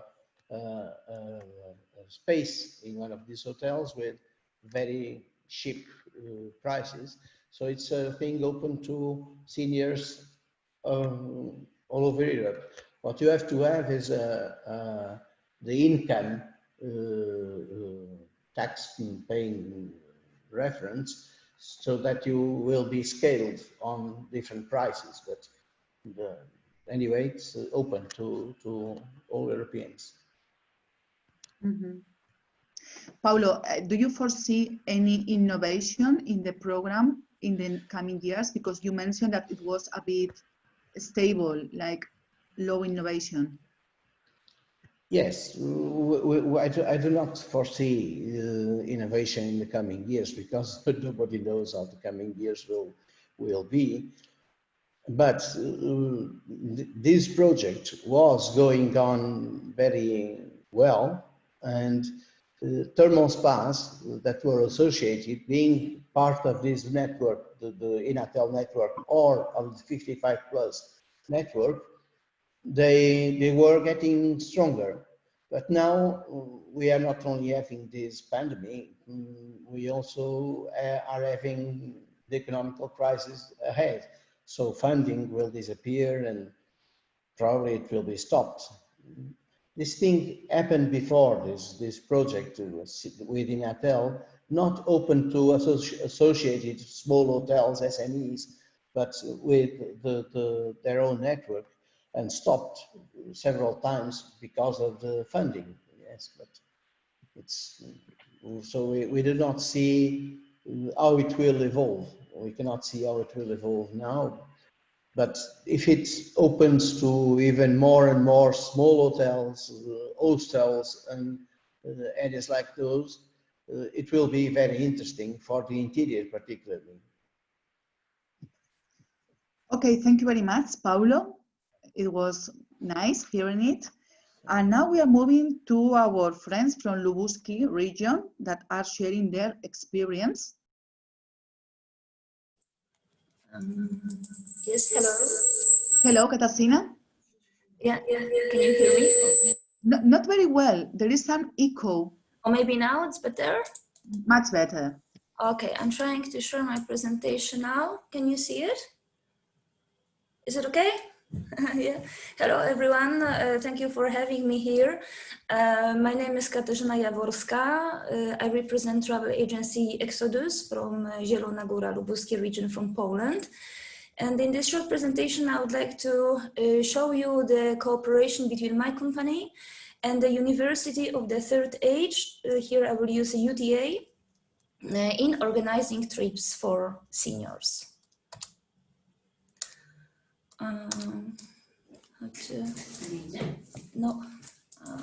Oh, now it works, yeah.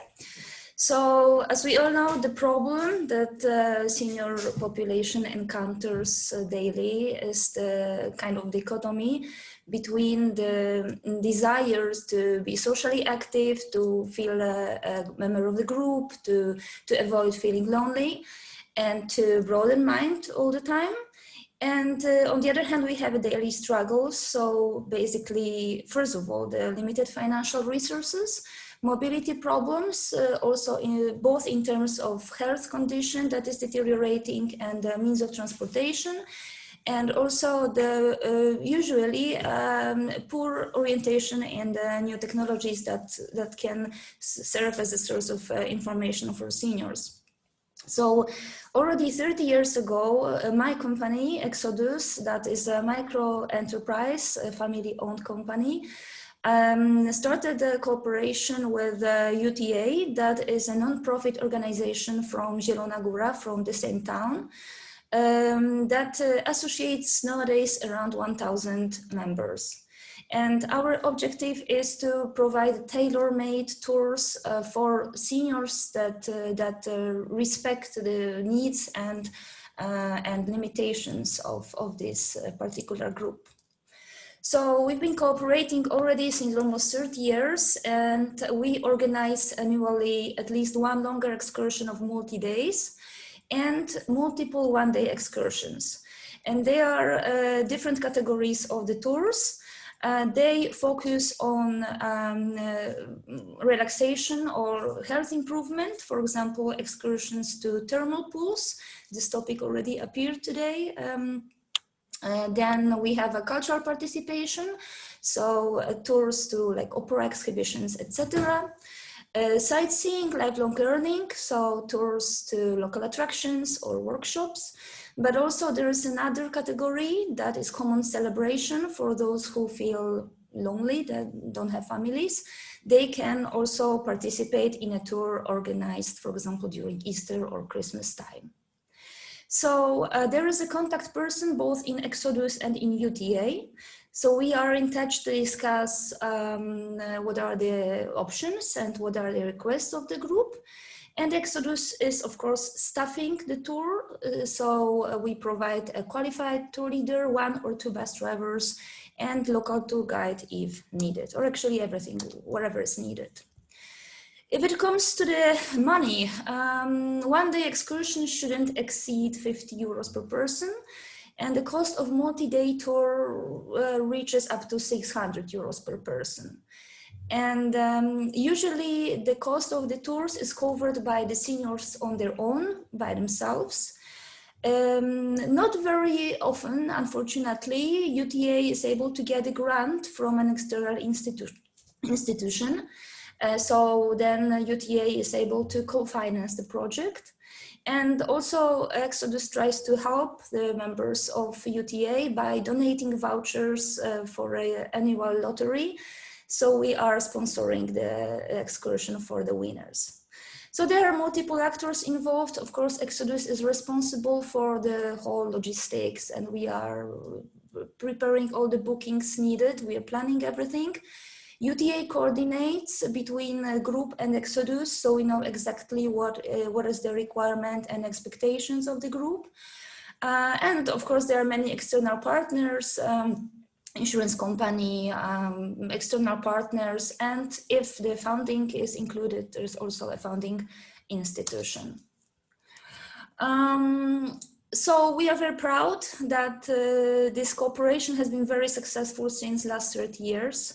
The number of excursions and participants is growing every year, and Exodus cooperates nowadays not only with this one particular UTA from Zielona Góra, but we cooperate also from the same institutions from other cities or even other provinces. So the idea has been really popularized, and we know each other. Basically, I know these people, they know me. We are in frequent touch. So I see that their mental and their physical condition is also improving thanks to these excursions. And we created kind of personal bond and a family feeling between seniors. They feel integrated, included, they feel active, and they are just basically more happy. And all actors that are included in this project, they definitely benefit, but also tourism in general benefits, because seniors will very likely recommend the attractions that they visited and they liked, or events, to their families or their friends. So, so we can treat it also as a kind of reproduction of the tourist industry and support for this sector. And lessons learned. So the success of Exodus is based on the fact that we arrange everything, so the seniors do not have to worry about anything basically. And we are a family business. There is no rotation of the employees. We know each other personally since many years. So there is a trust and a personal bond between us. Exodus also owns a very modern fleet of buses that are located in Zielona Góra.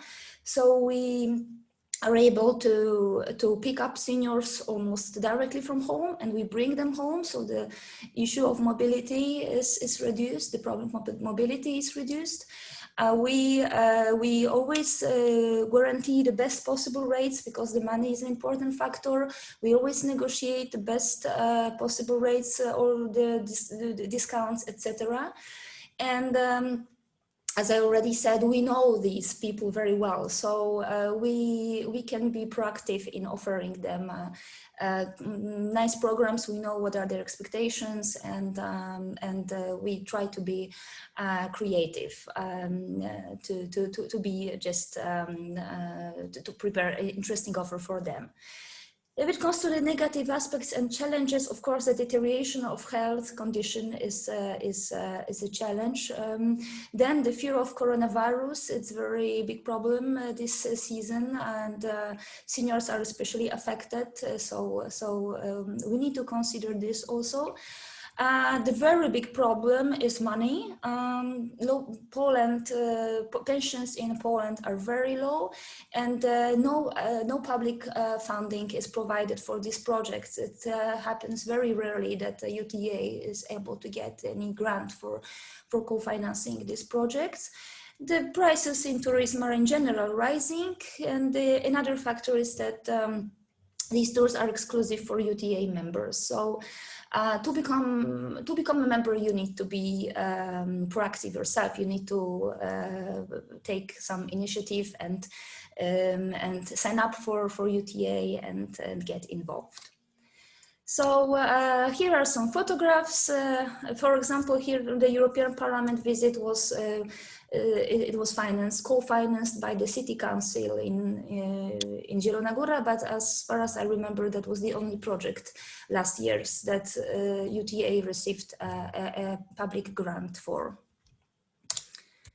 And here are my contact details. Feel free to contact me if you have anything to discuss. And thank you very much for your attention.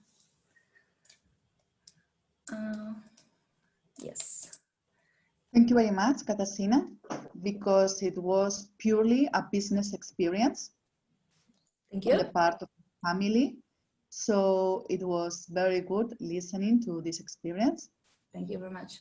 My pleasure. There is a question, but there is something wrong. I think you did not go out. You did not go out totally. Okay, now it's perfect. Yeah, it's okay. Sorry, I had to press something. Is there some question for Katarzyna? No question. It was very clearly explained, so the experience was very clear. Anyway, if there is some question later on or in the coming days, I'm available. We can contact you through Mariona and Hannah, I guess. Yes, of course. Okay, sorry, because we are a bit on delay, and I wanted to ask the partners from the two experiences pending, and especially the people from Region Dalarna, if the delay is okay with you, because if someone has to leave at a determined time, we can change the order for the contents to Somebody? Yeah, hello. Yes, I think it's okay. So you just continue. Okay, thank you. Thank you. So then let's finish with the two good practices pending, and then we will give the floor to our partners from Region of Dalarna. So Aislinn, the floor is yours for an update of the Free Bird Club.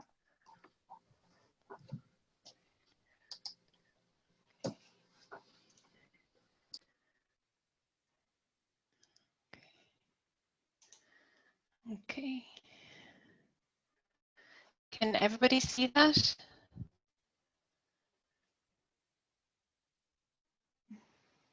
No? Yes? Okay.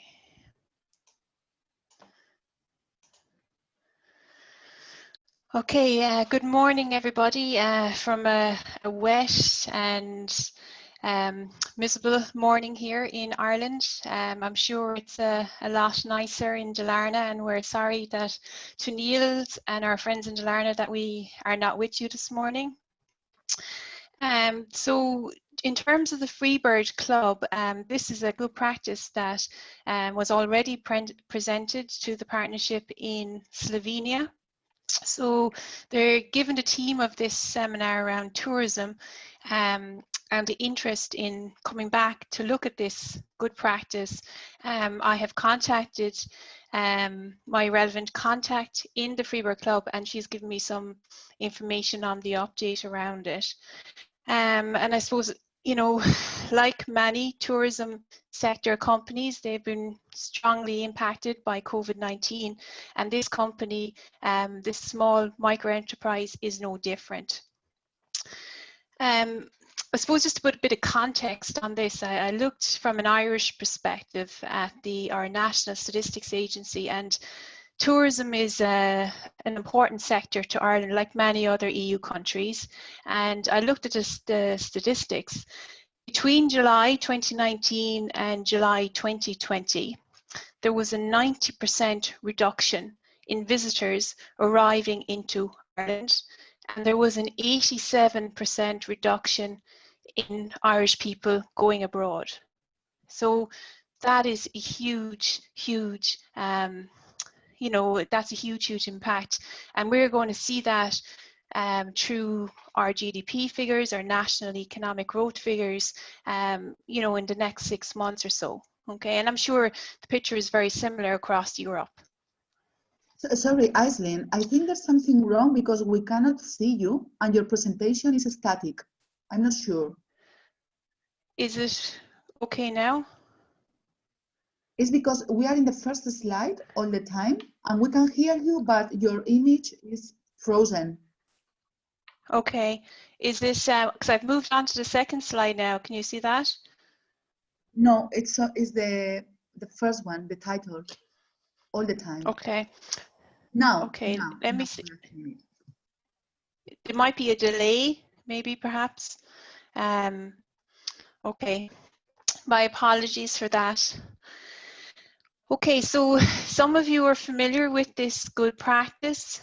Some of you may have not seen it before. So just to briefly go back and tell you a little about what the Freebird Club is.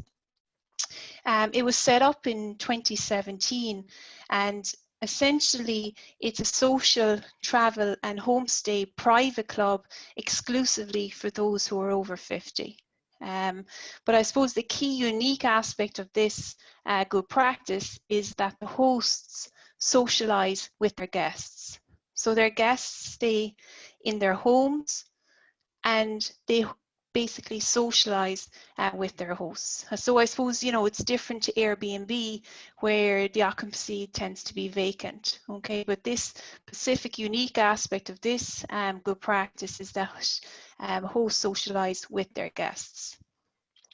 So essentially it's social traveling for older adults, and this is an example of a micro-enterprise that supports the silver economy by providing a service, a tourism service globally.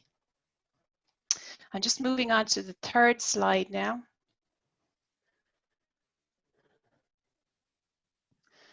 Is that okay, everybody? We're still seeing the one, now implementation, now it enters.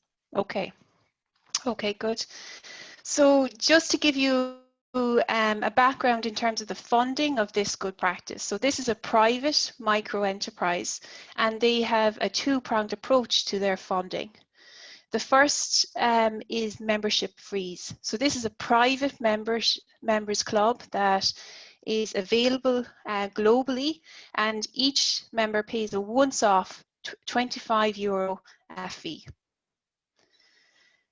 The second aspect to the funding model is for the company is a commission base. So the host and guests combined pay the Freebird Club 15% of the price that they charge their guests.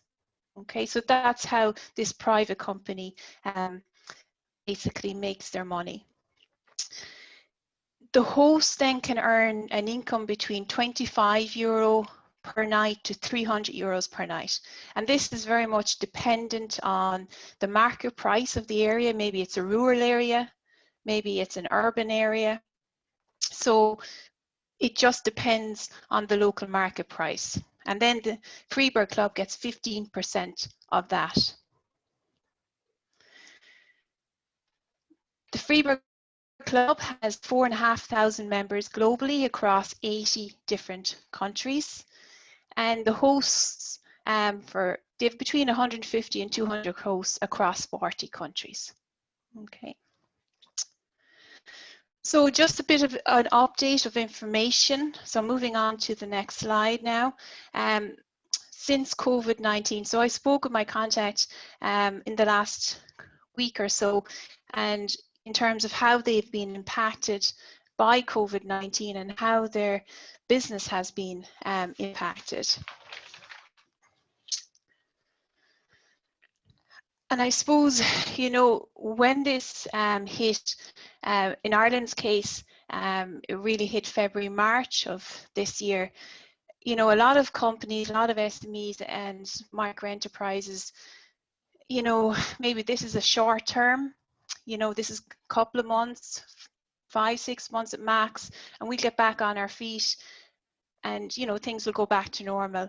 But as we progressed into April and May and June and where we are now in September 2020, you know, companies have realized that this is not a short-term thing. This is something that we are going to have to live with until a vaccine is found, and maybe that could be another year before that has happened. So I think, you know, in terms of the Freebird Club, they looked at it as an opportunity initially, because what they decided to do back in February, March, April of this year was to focus on their website, developing a new website in terms of building the content and, you know, and testing the website. So they've put a lot of resources and emphasis into building that. And that is important, you know, when they are offering a global service. However, you know, as I said, COVID hasn't gone away, like many other EU countries. And, you know, the company now is really feeling the financial impact of this.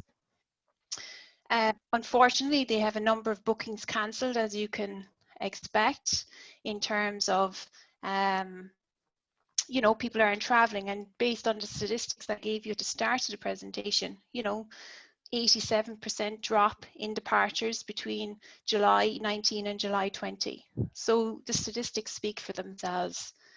Unfortunately, the company had to, you know, put a stall on recruitment of staff, which I mentioned to you back in Slovenia, which is something that they were hoping to do, especially on the marketing and branding side of the business. That is where they were really trying to push.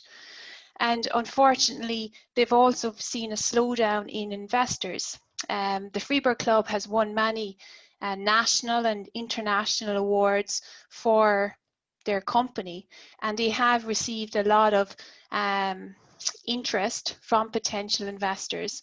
But unfortunately, due to the current economic climate and COVID-19, that has now stalled. Okay, so the company is in a very difficult financial situation right now, no different to any other tourism and hospitality business in Ireland. And, you know, the Irish government has come in and supported the tourism and hospitality sector with wage supports, income supports. But, you know, those supports can only last for so long.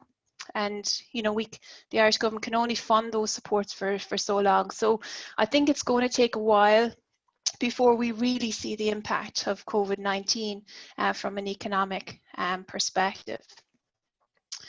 Moving on to the next slide and the challenges that the company faces. So I mentioned to you in an earlier slide that they have 4,500 private members, all over 50. And, you know, they are trying to stay in touch with that community, both their hosts and their members. And they're encouraging their members to follow country guidelines.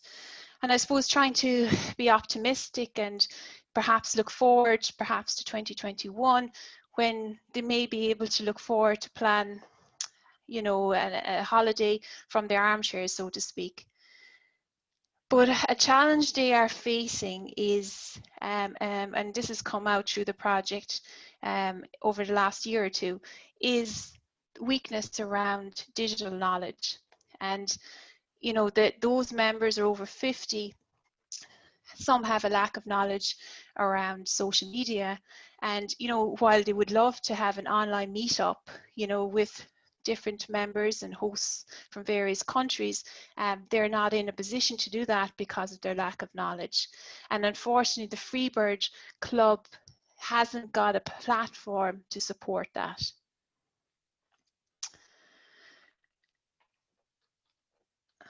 And, you know, I suppose, you know, one other aspect is that they have a lot of ideas around developing and supporting the community, but they have to face the reality too that they've no revenue coming in. So that is obviously is proving a huge challenge for them. Before I finish, I just want to leave you with a quote from an Irish playwright, George Bernard Shaw. And this is a philosophy that the Freebird Club live by. We don't stop playing because we grow old.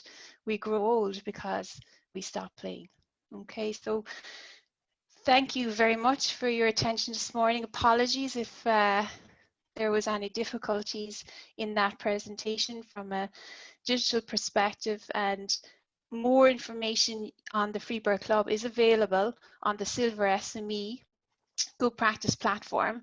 There's a full write-up on the Freeburg Club, and I've added in what, you know, aspects there on COVID this morning. So thank you very much.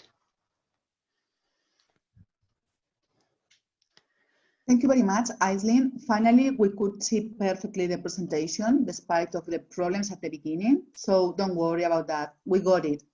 Okay. And thank you for the update, because this is experience you presented before and some partners had requested to know the evolution. So here we had the chance. Okay, let's go with the last one. Is our friends from Socha Valley. Vesna, I think you are making the presentation. Well, actually, it's me, Drago Rudel, making it on behalf of Vesna. So I would like to share my screen with you. The presentation is here. Can you see anything? Do you see my presentation or not? No, not yet. You have to share the screen. Okay, first. There is a button on the lower side. Yeah. I'm aware of that. So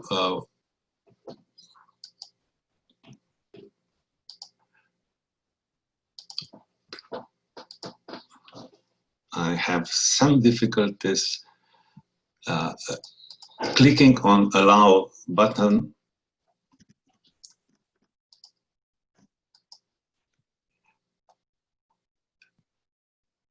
Well, the Firefox is saying that it cannot allow permanent access to my screen. Okay, so what shall I do? I don't know. So, is it now better or not? No, it's just the same. Just the same.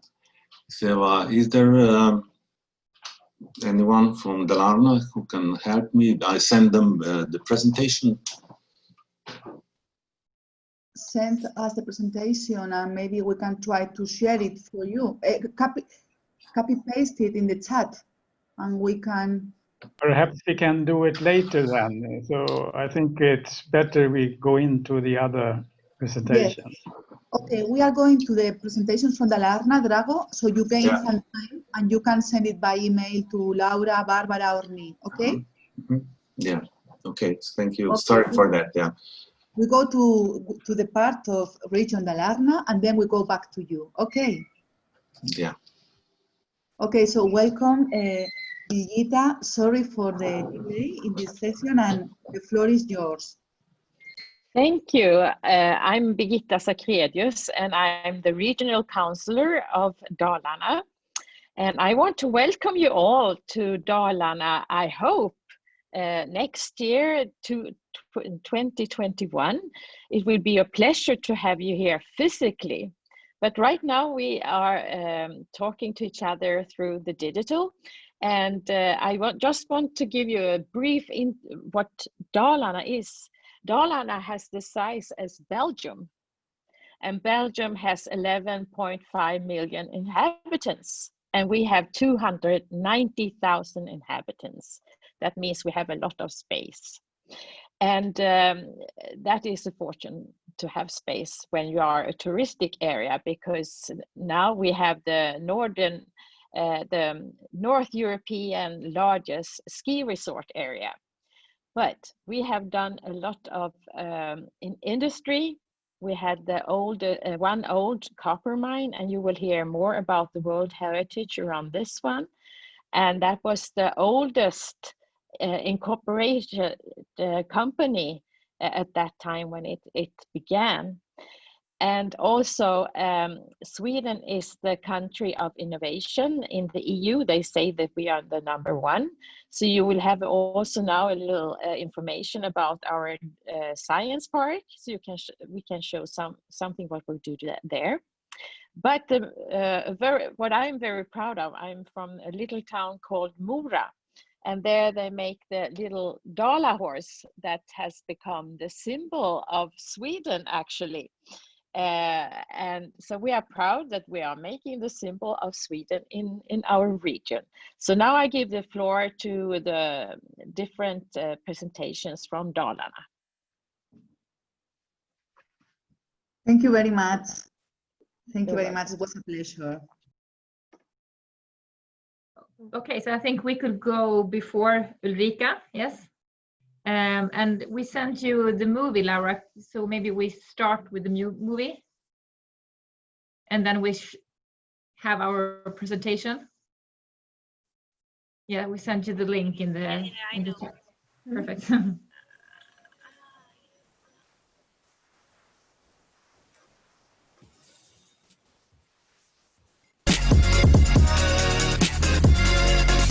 Dalarna Science Park, det är ju hela Dalarnas innovationsarena.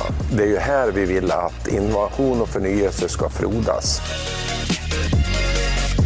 Vi jobbar med designad badrumselektronik så att vi producerar och vi marknadsför allt ifrån scratch. Kommer inte härifrån, vi kommer från Stockholm respektive Göteborg. Vi har inga nätverk här uppe utan vi har fått tillgång till nätverk. Vi utvecklar en neutral proteiningrediens utifrån mjölmask. Om 10 år så är insekter en självklar del i den svenska kosten. Innovation är inte alltid en ny produkt. Innovation kan också bestå av en ny tjänst. Innovation kan också bestå av en innovativ organisationsutveckling. När det gäller affärsutvecklingen så riktar vi oss både mot entreprenörer men även mot befintliga företag som vill göra en tillväxtresa. Mitt råd till andra entreprenörer det är att våga ta steget. Om du har någonting du riktigt tror på. Det värsta som kan hända är att du sitter om 10, 15, 20 år och så funderar på varför gjorde jag inte det här och någon annan gjorde det. Det är inte värt den bitterheten. Våga tänka utanför Sveriges gränser. Det finns science parks över hela globen och där vill vi vara en viktig spelare, även vi här i Dalarna. Jag skulle vilja se att det här blir den naturliga mötesplatsen och den naturliga arenan för att knyta ihop sig med andra människor, andra entreprenörer. Det är här det händer. Det är bara att komma hit och sitta och hänga med sin dator och jobba och ta en kopp kaffe.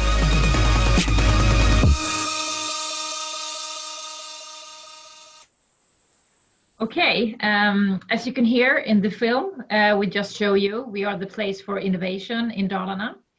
And Dalarna is located about 2 hours from Stockholm.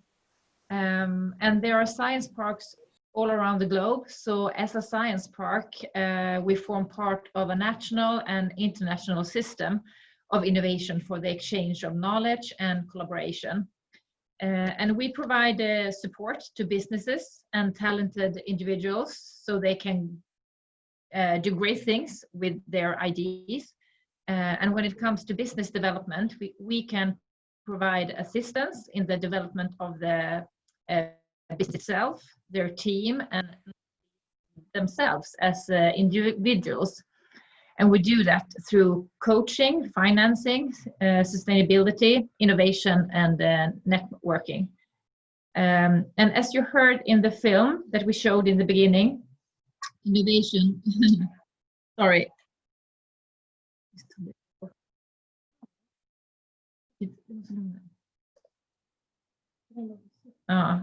Yeah, as you heard in the film that we showed you in the beginning, innovation does not always mean a new product. Innovation can also involve a new service. And we have one example of that, and that is the company Holistay that has developed a platform for booking your next adventure online. And Anne-Louise, my colleague here, will tell you more about that now. I think we have some trouble with our presentation, but now we're good to go. Yeah. Hello, my name is Anne-Louise. I'm a colleague of Anna. I would like to give you one example of a company from Dalarna in Sweden. Here you can see Malin and Lasse, and they love traveling and they also love camping. They have a company called Holistay, and that works as a digital platform for finding beautiful and available camping places in the whole of Scandinavia. The target group of this are, of course, silver economists, but you can also be everyone to use this platform. this company, Holiday, it was founded in 2017, so it's quite new. And they have a vision, and it is to change the camping industry according to a single platform. It has been quite a problem before, but now they will make it really simple. Everything is to make it easy for the holiday makers to discover new campsites and the possibility to book it online. Malin and Lasse, these both entrepreneurs, they have running a lot of companies and also a lot of camping sites. So they are very passionate for this camping life and entrepreneurship. And the idea behind Holiday, it came already 2016 when they noticed that it was something missing on the market. They wanted it to be as easy to find a book a camping site or a cottage as a hotel room or a plane ticket. With Holiday, they want to give the camping guests some extra quality. It must be simply discovering this new diamonds of camping, enjoy it for a beautiful holiday. Here at Dalarna Science Park, we work together with entrepreneurs and we support them to grow their companies. We navigate them to make the best and the quickest way of expanding in a sustainable, economical, and international way. And we have about 20 companies every year dealing with this business development. And here we have one good example of a successful company dealing with the silver economist, for example. Perfect. And I think we're running a bit short of time, but if you have any good examples of how we could better include Silver SME when we meet entrepreneurs and companies and people. So you are much welcome to contact me or Anne-Louise, or if you have any questions, and we are always open for cooperation or teamwork. So don't hesitate to contact us. So here you can see our contact information and email addresses. So please contact us. I want to say you thank you because it was very nice to see these very nice videos and presentations because it made like fresh air and it was a very nice way of approaching Dalarna as much as we couldn't go now. But the presentations themselves, they have been very nice. And of course, there are some questions on the part of the partners. We are late, but precisely because of that, we can take 1 or more 2 minutes. Of course. Somebody wants to say something? If not, anyway, we have the emails. So for the future stages, we can contact you directly. Perfect. Yes. Okay, shall we move then with Ulrika, maybe? Yes, hello. Thank you, Anne-Louise. Thank you. So I'll just rush into my presentation. Let's see where it is. There it is. I'm clicking share screen, nothing happens. You can hear me? Yes. I don't know what's happening. Everything is frozen. Let's see. We'll start all over again. Give me a minute. Okay, can you see the screen now? No. I'm clicking share screen.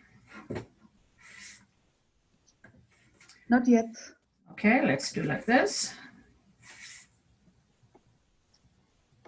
Can you see it now?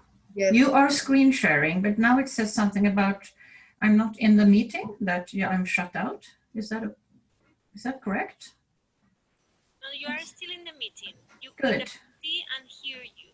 And Good. we see your screen with some purple. Yeah. So I'll just rush ahead and give you a picture of the work we do in Falun with the World Heritage Site and the target group 55 plus. you all have World Heritage sites in your country, so I think you're familiar with the concept. Yes. Can you see the film? Can you send me the link? Okay, we'll just do like this because we're running out of time. We'll skip the movies. Okay. Because they are embedded, so they should work. We tested it yesterday, so. But Ulrika, if you want, you can send to Laura, and Laura can do as she did with Anne and Louise. No problem with that, eh? Yes, we can take it. We can finish with the film. See if we have some time. It'll take me a little while though to you know what? We'll skip them. This is creating too much stress right now, and we're running out of time. So I will have to. Let's see how I can do this. I need to get back in. I lost you now.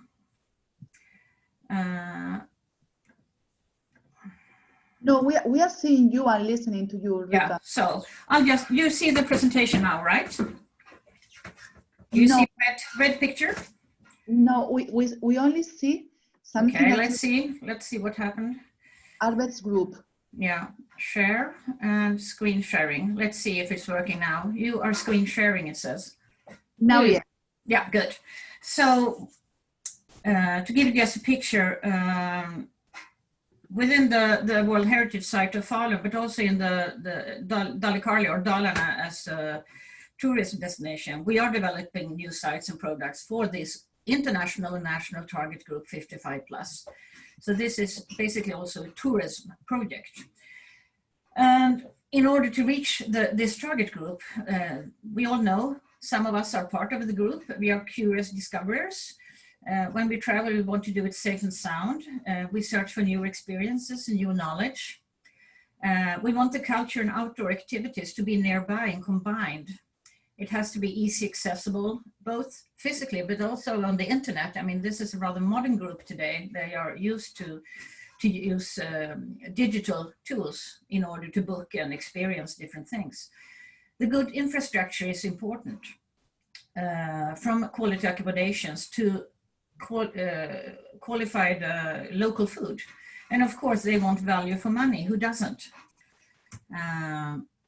So we work a lot with, let's see, why doesn't it move?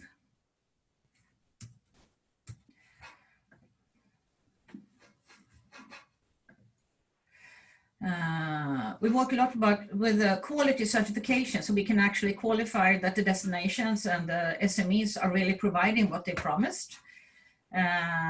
When we develop the products, often combined outdoor activities with culture environments, we do it both for the residents and the visitors, because the residents are our most important ambassadors.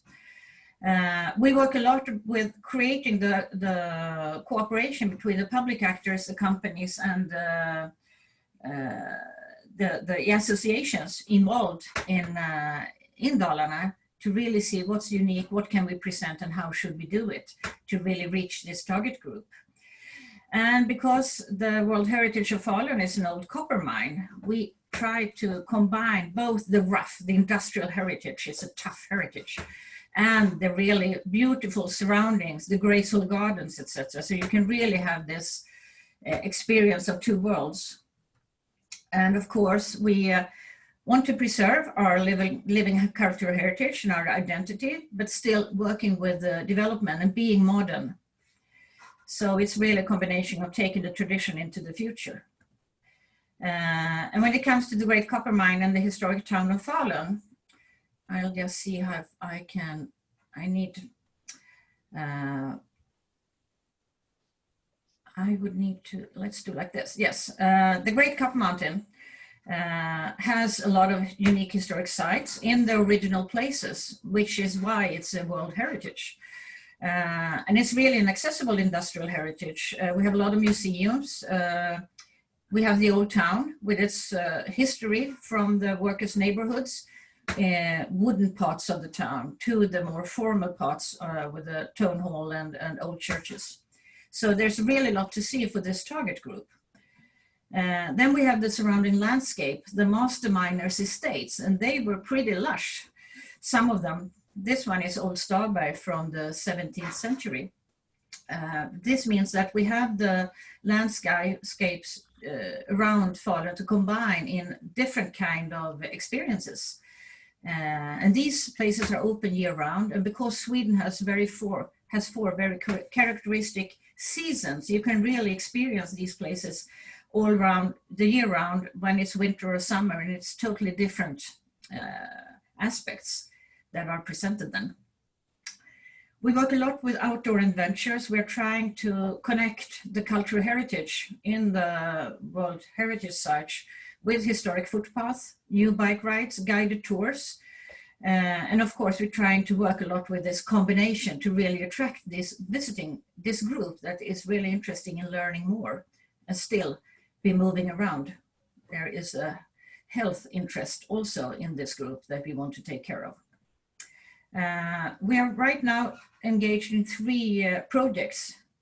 First, international project by UNESCO, World Heritage Journeys in the European Union, and they are divided into different sub-projects. So Falun is a part of the theme Underground Europe, and here we are trying to see how we can change how people travel. How can they stay longer in destinations, and how can they experience more of the local the culture, and gaining a deeper knowledge and appreciation of the World Heritage values. That's an important goal in this project. Then we have a project that I'm running myself that is called Strengthen World Heritage Sites. And what we do is that we're using a toolkit that UNESCO developed many years ago, but it hasn't really been used. So we are working our way through this toolkit to sustain methods for how to really promote sustainable destination development around the Swedish World Heritage Sites. So we use tourists and we use visitors to support the World Heritage in their development. And we use Falun as a test site, so it's a rather large project. And finally, we are also running a project where we are developing natural and cultural environment into places to visit. And it's about building a sustainable concept and creating business opportunities in collaboration with regional and local actors and entrepreneurs. And the goal here is to develop both products and the sites themselves for visitors in their unique historic environments. We have the culture route of Dalarna. That's a network of 9 cultural historical sites in Dalarna. And this is also a product development project that has created an enormously strong network between these 9 sites. And they are also specifically working towards the target group 55 plus. With packages and actually a cultural passport you can buy. So you can actually travel around to these different sites and still staying in nice hotels, having nice experience around the sites, especially when it comes to local food. And that helps us to create a common story about the cultural and historical sites in Dalarna. And here the World Heritage Site in Falun is one of the key actors in this partnership. I will just finish with 2 pictures. Visit Dalarna, the regional tourism board. We are working with, different themes when we develop tourism. So we try to see for the target group 55 plus, where can we create experiences for them within outdoor or cultural lifestyle or peace or quiet or whatever they are seeking. Right now, my program is shutting down. So what I'll do, I'll just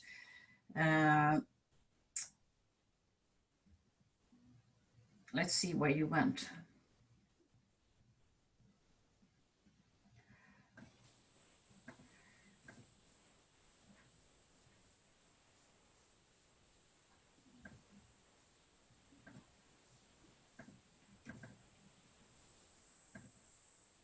So it just shut down, and because we are running out of time, I will just send you the presentation and you will have my contact,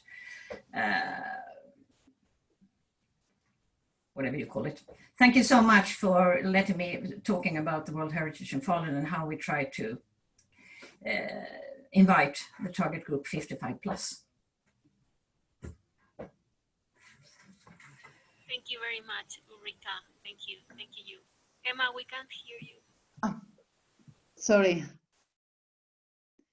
Ulrika, we could follow perfectly the presentation finally. So thank you. And we wanted to thank you, especially all the team from Dalarna, because with your presentations, you made us feel a bit closer to Dalarna today.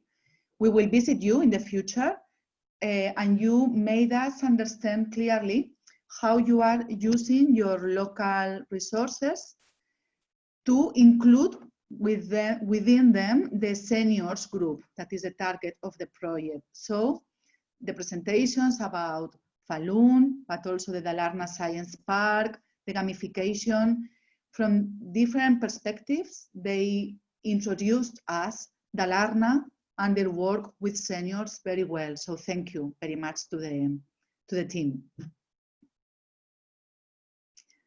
And last, we have Drago from Sochavale that he could finally arrange the presentation. So with Drago, we finish. Okay? It's your turn, Drago.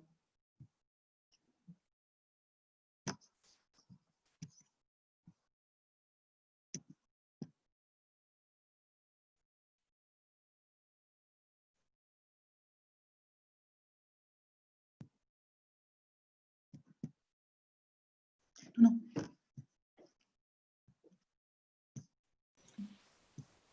Drago, we can't hear you. There's no working your microphone. You must enter with the sound of the computer. Now.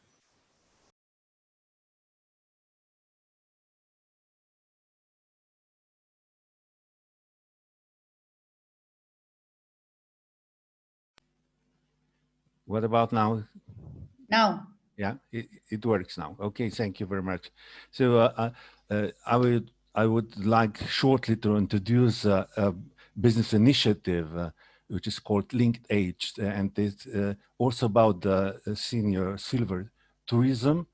But the main difference is that we want to share the free capacities of residential houses globally. So it is about the exchange of the capacities between the residential houses globally.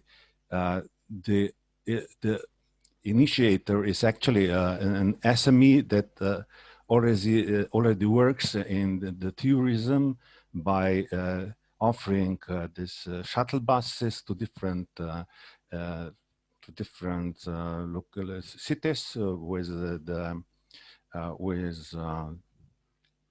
what is it, airplane bases. So and they also sell airplane tickets. So yeah. So the problem is that many people after retiring still would like to travel. But there is no online booking tool for seniors in hotel-like residences for seniors worldwide. So booking for the capacities that would be integrated with social activities and health and social care services. So we expect that some residential houses still have some luxury accommodations that they can share to others. The system has an online booking engine that enables to operate globally, but has not started yet with the activities just because of the lack of financial resources.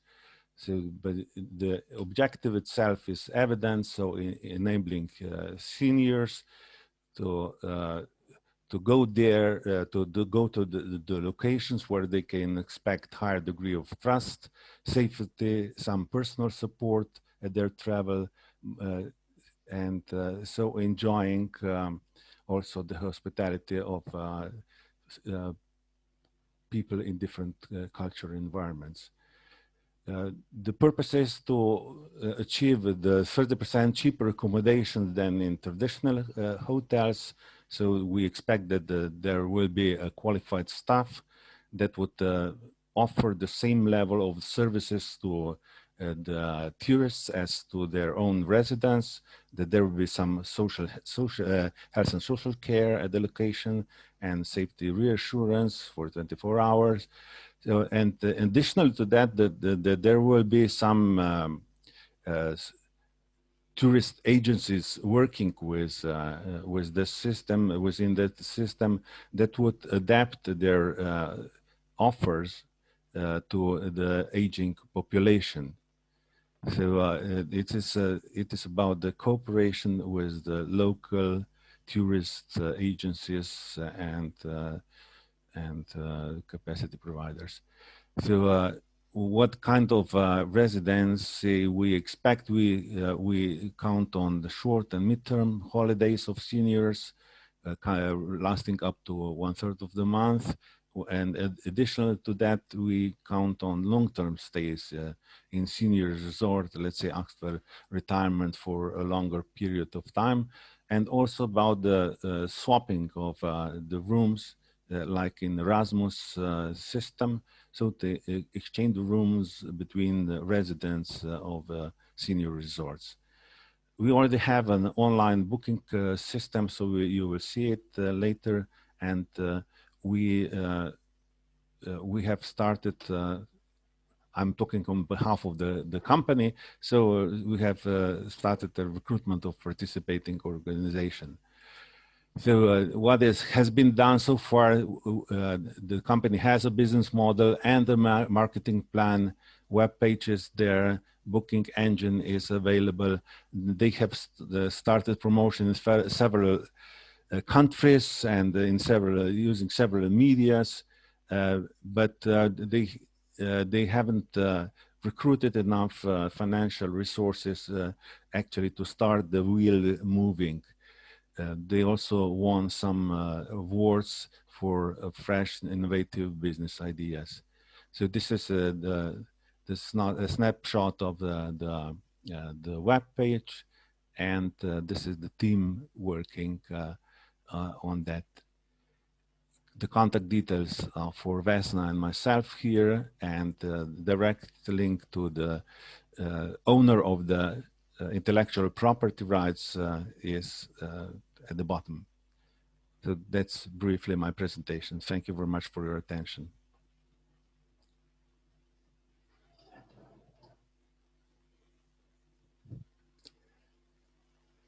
Okay, Hema, the word is yours. Thank you, Drago. It was a precise presentation. My pleasure.